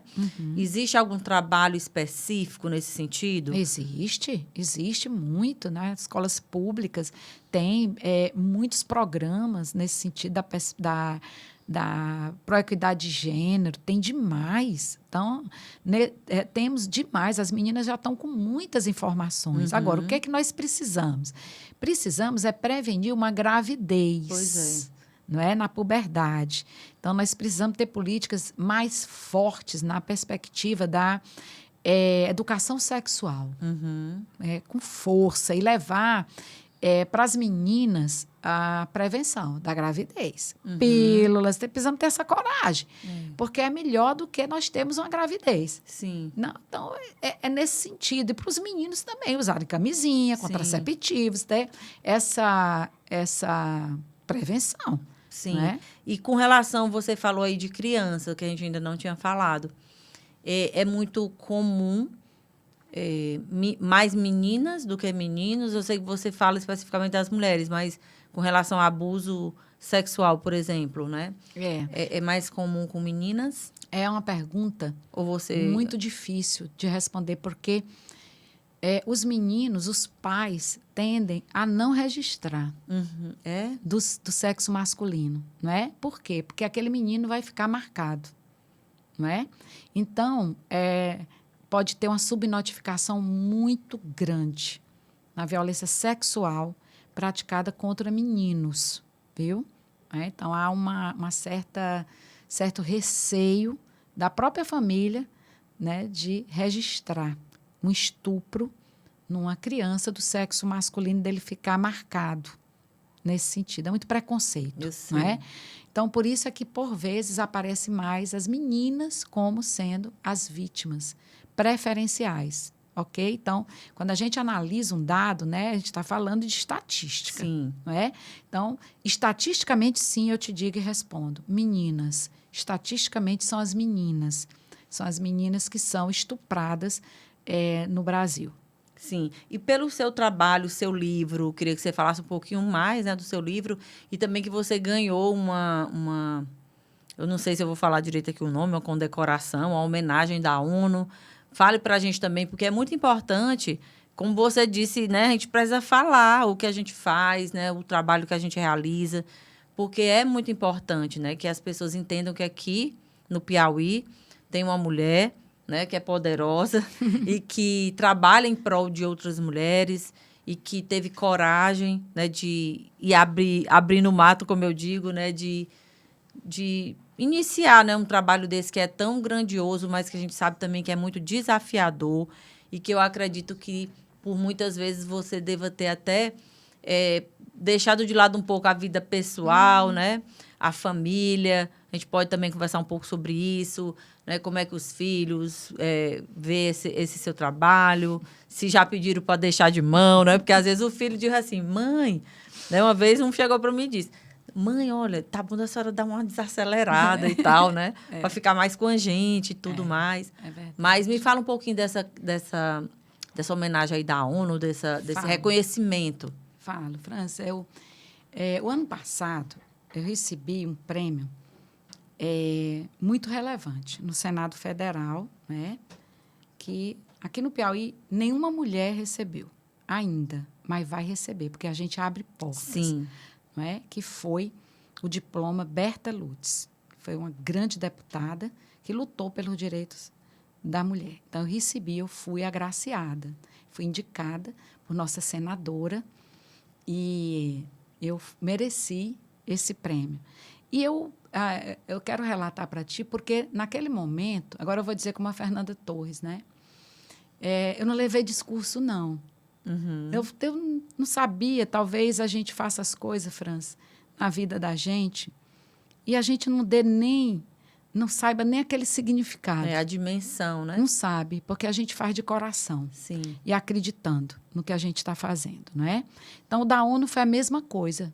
A ONU veio, me ligou, nós podemos lhe homenagear.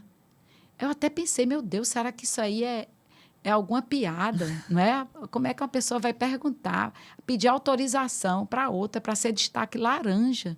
Né? Piauí não teve nenhum destaque laranja da ONU, não é? E eu disse, sim, claro, eu nem acreditei. Quando eu vi, então, lá estou eu, não é? Na ONU, destaque laranja, no dia 25 de dezembro de 2018. Eu fui destaque laranja da ONU. Isso Aí eu sempre fico muito assim, meu Deus, será que eu mereço isso mesmo? Como eu estou aqui nesse programa. A gente sempre fica refletindo, porque a gente costuma fazer, o que a gente faz de coração, a gente nem sabe a dimensão, não sabe? Às vezes não enxerga, né? Não As outras consegue. pessoas estão vendo e estão dizendo, e você acha que é tão natural porque você faz... Porque foi tanto trabalho, tantas pessoas, uma jornada tão incrível, né? E todos os prêmios que eu recebi, eu concorri a vários prêmios, né? Da Marie Claire, da Avon, fui para Londres, ganhamos muitos prêmios. Mas isso só fazia, né? E faz até hoje com que eu me sinta mais responsável ainda. Não pense que eu me encha de glamour, não. Eu me preocupo mais ainda quando você diz, você é fácil de ser acessada. Isso eu me preocupo demais em ser acessada. Um dia desses, fui dar entrevista para uma determinada emissora e eu me atrasei um pouquinho para atender uma mulher, eu não vou dizer quem é, do movimento social, lá da Cacimba Velha, uma moça que estava desaparecida. Né? Eu fui orientá-la. Aí eu só fiz dizer assim, fulana, eu vou descer para dar uma entrevista. Eu tenho que descer. Ô, delegada, desculpe, de jeito nenhum, mas eu só desci depois que eu atendi, que eu dei todas as coordenadas de como ela deveria agir com esse desaparecimento. A moça apareceu, graças a Deus. Graças né? a Deus. Então, é um compromisso meu. É um compromisso. Eu não posso deixar de atender. Essa senhora, eu doei meus livros para ela. Ela tem uma ONGzinha que ela atua com crianças, com idosos, né? Eu doei muitos livros da minha biblioteca para ela. Então, essas coisas que a gente faz, como diz o nosso bispo, né, Dom Juarez, que não se bota em rede social, em nada disso. Sim, não, né? É da alma, né? Porque eu acreditei nela, eu conheci ela, que ela recebeu um prêmio junto comigo, da Polícia Militar. Eu não conhecia ela, delegada. Conheço nosso projeto, eu fui lá, pisei o chão do projeto dela 2 vezes, né? Uma vez eu não pude ir, ela sempre me convida, pessoa muito simples, né? Ela é advogada, se formou em direito, Então, eu não posso deixar de atender, né? Outra, quando a mulher, eu sempre digo assim, mulher não morre do meu lado, não. Não morre. Então, me procurou, eu vou até as últimas consequências. Não morre, não pode morrer. Não pode. Se me procurar, não morre, né? Então, geralmente, quem me procura, agora não me procure para bom dia, boa tarde, florzinha, não, né? Aham. Eu digo logo assim, para os movimentos sociais, né? Sim. Por favor. Então, eu ainda até hoje eu dialogo com os movimentos das mulheres, é quem me ensina os movimentos de mulheres, eu aprendo todo dia com elas a ver a violência, a visualizar a violência, não é? E essa minha obra de 535 páginas, né? Não seria nada sem elas, sem o movimento de mulheres. É isso que eu falo para a polícia, todas as polícias do Brasil. É o Circuito do Feminicídio, o nome da minha O nome obra. do livro. Já está esgotado. Já está. Já está esgotada. Eu ia perguntar onde é que a gente compra. Já está esgotada. Mas vai ter alguma outra edição? Eu tenho que achar um tempo para isso aí, né? Para publicar. A editora já me convidou para a segunda edição. Eu estou tentando achar um tempo, eu tenho que parar a minha vida toda, né? Tudo. Com relação aos meus filhos, sim, a minha filha acabou de dizer assim, tu não para, mãe. Pelo amor de Deus, tu não para, né? E eu não paro. Por enquanto, eu não parei, né? Ainda não, né? E podendo ajudar as mulheres, eu ajudo. Não por filantropia, mas por convicção. Sim. Por convicção, não é? Eu acredito que a gente pode, sim, mudar a vida das mulheres. A gente pode. Eu acredito mesmo nisso aí, não é? Na minha diretoria de riscos, a gente vem implementando protocolos lá dentro, protegendo mesmo na prevenção após o feminicídio. E eu acredito muito no que a gente está realizando, que nós estamos vendo a violência por intermédio dos estudantes. Então, eu estou acreditando muito na prevenção. Né? Eu estou apostando, digamos assim, a nova experiência de prevenir o feminicídio, conhecendo antes o que está se passando dentro daquela casa. Porque eu só entro numa casa com ordem judicial, não é verdade? Ou em flagrante delito. Então, isso aí, para mim, não adianta mais. Eu preciso entrar antes, eu preciso conhecer antes aquela casa. O que está acontecendo naquela casa, protegendo as crianças e os adolescentes. Por intermédio deles, então, a gente vai saber, vai sentir a temperatura daquele lar violento, né? De um lar que esteja precisando da nossa intervenção. Muito interessante. Então, é a sua missão de vida mesmo, né? Deus lhe colocou aí, não foi à toa, né? Talvez. Então, assim, eu fico vendo as pessoas falando, as mulheres que vêm aqui falando, cada uma no seu, né, na sua área e tal. E eu enxergo muito nitidamente isso, né? Eu digo que cada uma mulher que vem aqui é um canal de luz, né? Um canal através do qual Deus fala, né? Se manifesta. E cada uma de nós, eu acho que quando você falou, eu não faço por caridade, né? É por convicção. É isso mesmo, quando a gente acredita, né? Tem essa certeza interna e a gente está na vida, né? Sendo esse canal.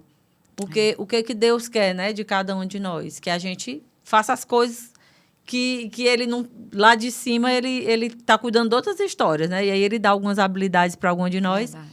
E você está utilizando de uma forma muito incrível, muito bonita. Que você siga aí com muita... Né, com essa mesma determinação, com muita energia e muita proteção. Porque realmente é algo divino, um trabalho desse, né? De você sentir a dor do outro e se colocar a serviço. Porque trabalho tem muito, né? Eu vejo, Francis, uma vez uma mãe de santo, lá no Acre, em Rio Branco, ela me disse, a Rubi, a mulher trans, delegada, peça licença para falar dos casos. Porque isso, né, que às vezes eu me sinto mesmo, eu sinto a dor dessas meninas assassinadas, né?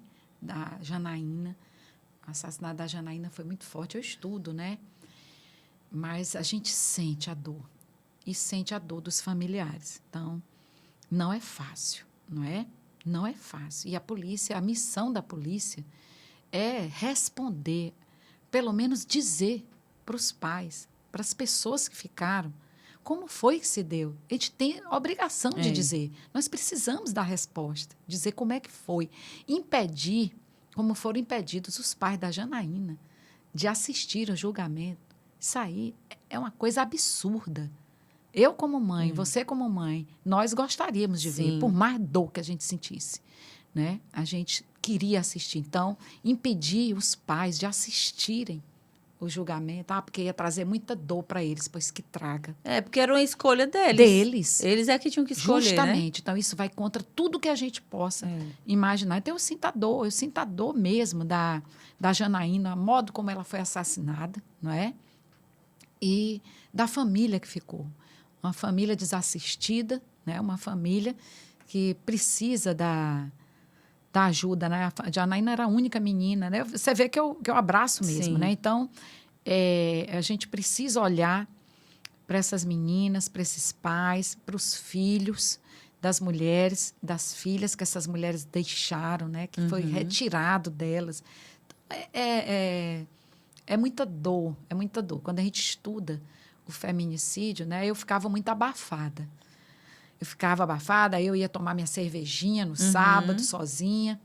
A gente tem, como você disse, os momentos de fuga, né? A gente precisa, a nossa atividade, né? E como pesquisadora, como gestora, não é? Mas esse estudo de assassinatos não é fácil. Vou te dizer que não é fácil. A dor de uma mulher assassinada dói na gente, viu? E a parte de terapia, você chega a fazer alguma terapia? Nunca fiz. Um acompanhamento com a psicóloga? Tem uma maior vontade de fazer. Porque, de repente, pelo menos para dar uma aliviada, né?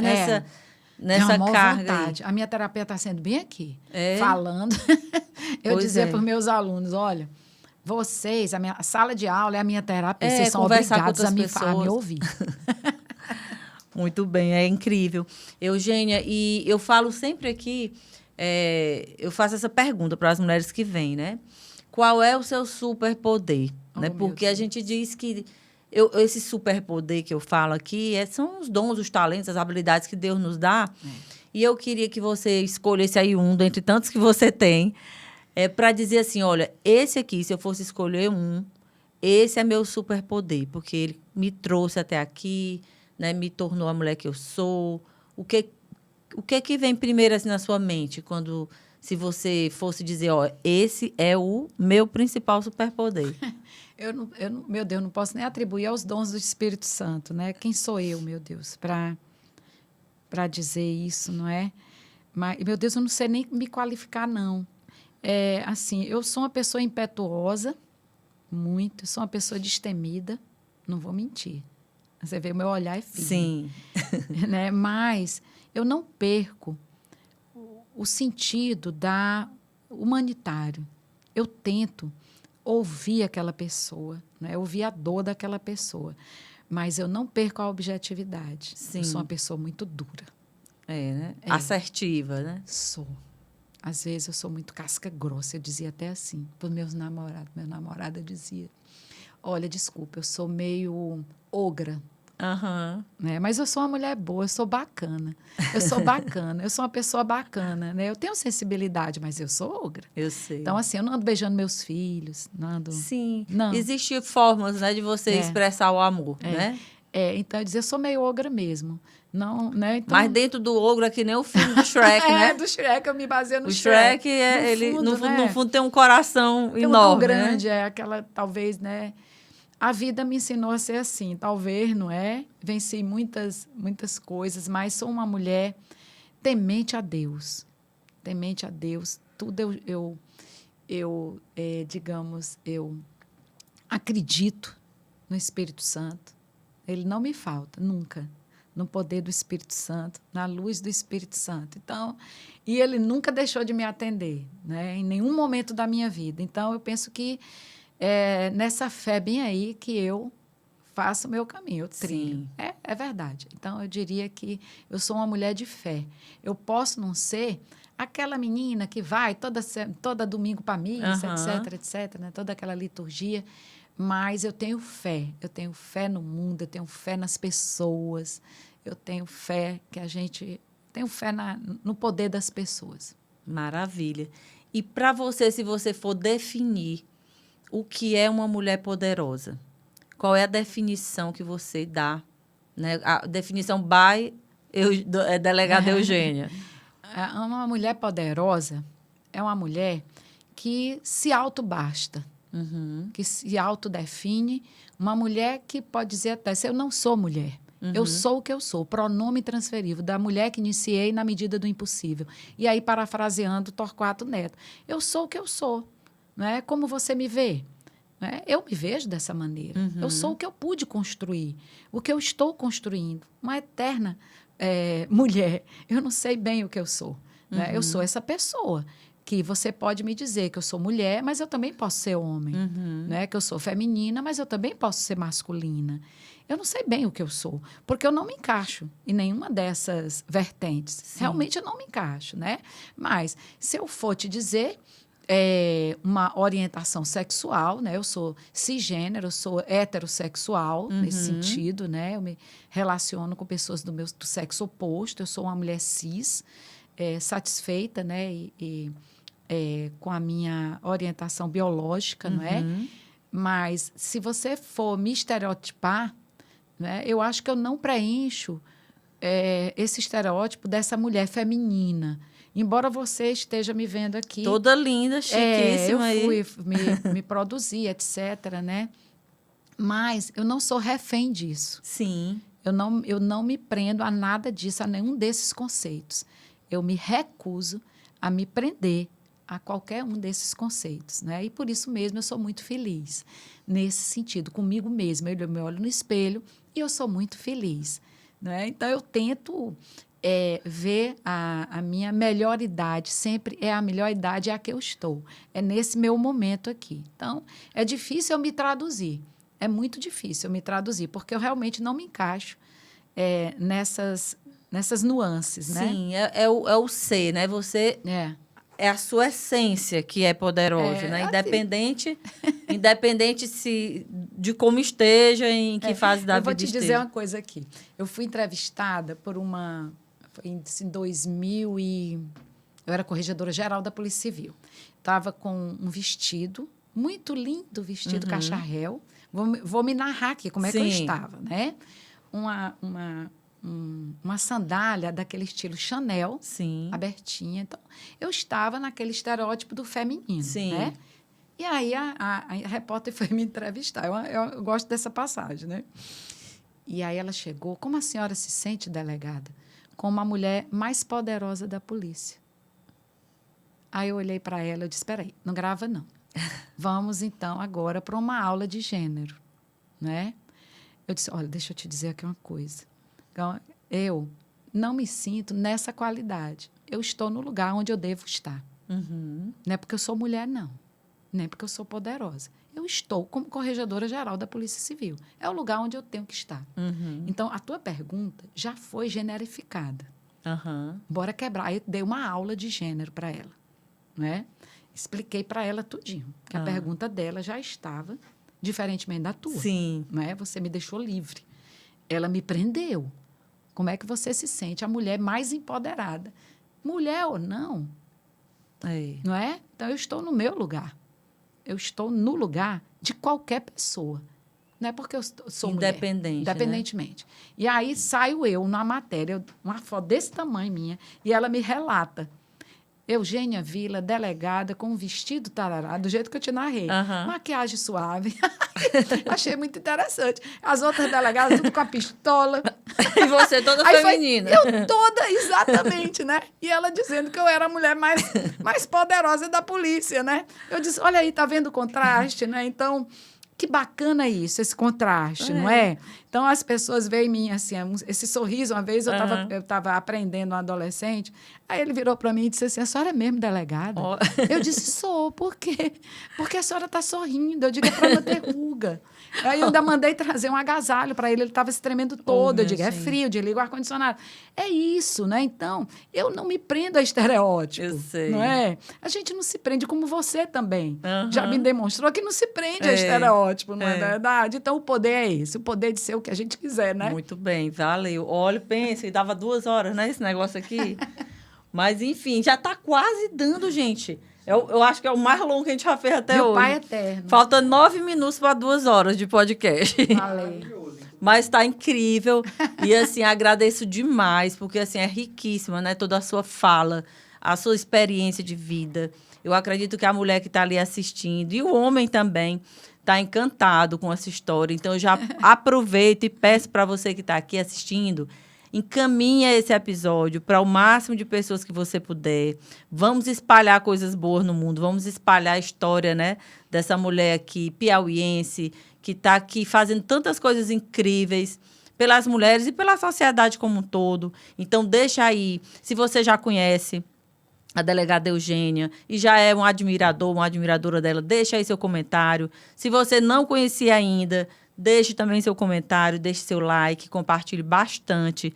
E se você também ainda não é inscrita no canal, se inscreva no canal. Muitas vezes a pessoa está assistindo na Smart TV e lá na hora ela não clica lá para, né, se inscrever. Então, eu peço sempre, né, se inscreva no canal, porque esse podcast ele nasceu também para ser grande, não por questões de ego, mas porque eu acredito que pelo objetivo de enaltecer, né, as mulheres, de mostrar histórias incríveis, de melhorar o mundo a partir aqui das nossas conversas, de trazer conteúdos de qualidade. Então, aqui, a mulher que a gente traz não é a mulher que está no hype, como dizem, né? A mulher que está lá, não sei quantos mil seguidores, não é isso. São mulheres que têm histórias interessantes, que têm algo a ensinar, que estão prestando algum serviço para a sociedade, né? Que pode ali ajudar outra mulher que está ali escutando, se inspirar, né? Uma mulher hoje que está aqui assistindo,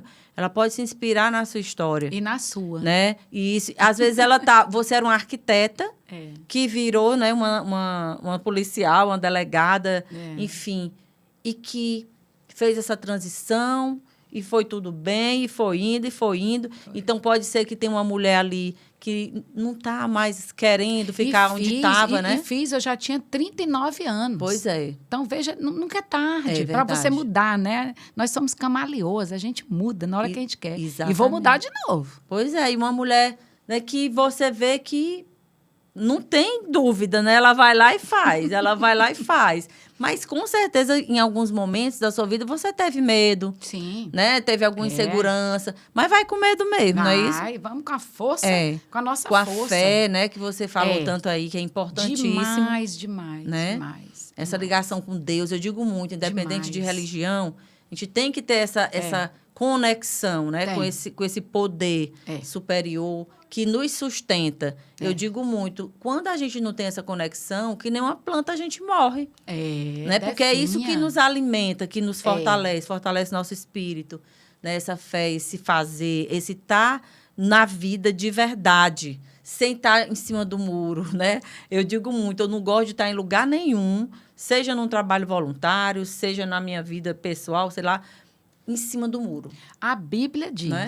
os mornos serão vomitados. Exatamente. Ninguém pode ser morno, não. A gente tem que se posicionar, né? É frio, é quente, quente, né? Mas morno não, né? Morno não.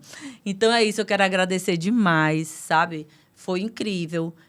Já há bastante tempo eu tive o primeiro contato, mas não deu certo, porque tinha que ser agora. Né? Eu achei, assim, muito maravilhoso, no meio da mulher, estar lhe trazendo aqui, lhe apresentando para a nossa audiência. E eu tenho certeza que vai ser, assim, muito sucesso no sentido de impactar positivamente as pessoas que estão aqui assistindo, homens e mulheres. Eu que te agradeço. Muito obrigada. Eu agradeço que demais. Você fique muito, muito, muito bem. E fiquei lisonjeada, viu, quando eu tive o primeiro contato e você disse, eu sei, eu lhe conheço, eu conheço o podcast. Então, assim, eu fiquei lisonjeada. Por quê? Porque você é uma mulher muito inteligente, uma mulher, sabe, que realmente eu digo, não, então a gente está indo no caminho certo, porque eu sempre disse que aqui é para a gente conversar coisas interessantes, né? Para conversar bobeira, trazer coisas nada a ver, porque a gente precisa, eu digo, a gente já tem 100 e alguma coisa, né? 100 e tantos episódios, eu nunca sei qual é o número, mas, assim, eu acho lindo quando eu entro lá no YouTube, que eu vou passando, assim, aquele tanto de mulher. Meu Deus, eu acho aquilo tão lindo. Bora fazer um negócio reunindo esse bando de mulher, Então, vamos fazer. Olha aí. eu digo assim, aí quando eu chego em casa, né, que aqui a gente está gravando, quando eu chego em casa que eu vou assistir, eu acho incrível. Eu digo assim que eu sou fã desse podcast. Eu digo, eu sou fã, porque eu acho tão bonitas as histórias. Eu sempre gostei de escutar histórias. Bacana. Eu sempre gostei de aprender, de ler biografias. Então, é tipo uma realização mesmo de um sonho, né, de estar frente a frente com mulheres tão incríveis, aprendendo com essas mulheres. Então, eu agradeço a Deus essa oportunidade, né, que Ele me dá, de ter esse espaço, de ter a equipe que ajuda a botar isso, né, para funcionar e de me dar essa habilidade, né, que às vezes a gente acha que é tão simples. Como outro dia eu fui convidar uma mulher e ela é uma mulher bem danada, assim, de fazer um monte de coisa, e ela só, assim, escorregando. E eu, meu Deus, o que será? Aí ela veio me dizer, olha, é porque quando eu imagino de me sentar naquela cadeira e ficar uma hora e pouco em frente a uma câmera, meu coração já começa a bater, eu já começo a tremer. Então, assim, são habilidades que Deus dá pra gente, que às vezes a gente faz com alguma facilidade e às vezes nem valoriza tanto, né? Acha, isso é muito simples. Mas é algo que eu encaro como uma missão também, porque eu vejo que muita gente é impactada, né, por essas histórias que chegam até aqui. E eu estou aqui me colocando a serviço também. Isso. E a casa está aberta, quando você quiser voltar para falar de alguma coisa, seja muito bem-vinda. E vamos fazer aí. Quem sabe agora a gente junta essas mulheres tudo num lugar só, né? Olha aí, já vamos pensou? Conhecer, vamos trocar. Eu adoro isso. Conversar, dançar, né? Trocar ideias, é muito legal. Porque a gente vai se enriquecendo, né? Eu que agradeço. Foi uma grande honra estar aqui, não é? Com você, poder estar em você, não é? E me trazer. Muito obrigada. Foi muito bom, foi uma conversa muito boa, muita vontade. O meu chale caiu 3 vezes, sei lá quantas vezes. Aqui, vocês me deixaram muito à vontade, né? Então, não me senti em nenhum momento aqui, digamos, sem ser à vontade. Me senti muito à vontade, inclusive com um chazinho. Muito bem, pois agradecemos demais, né? Ficamos felizes. E você que está aqui com a gente, eu também agradeço demais a sua audiência. E na próxima quarta-feira, a gente se encontra para mais um episódio poderoso desse podcast que nasceu para te mostrar que você tem poder. Até lá!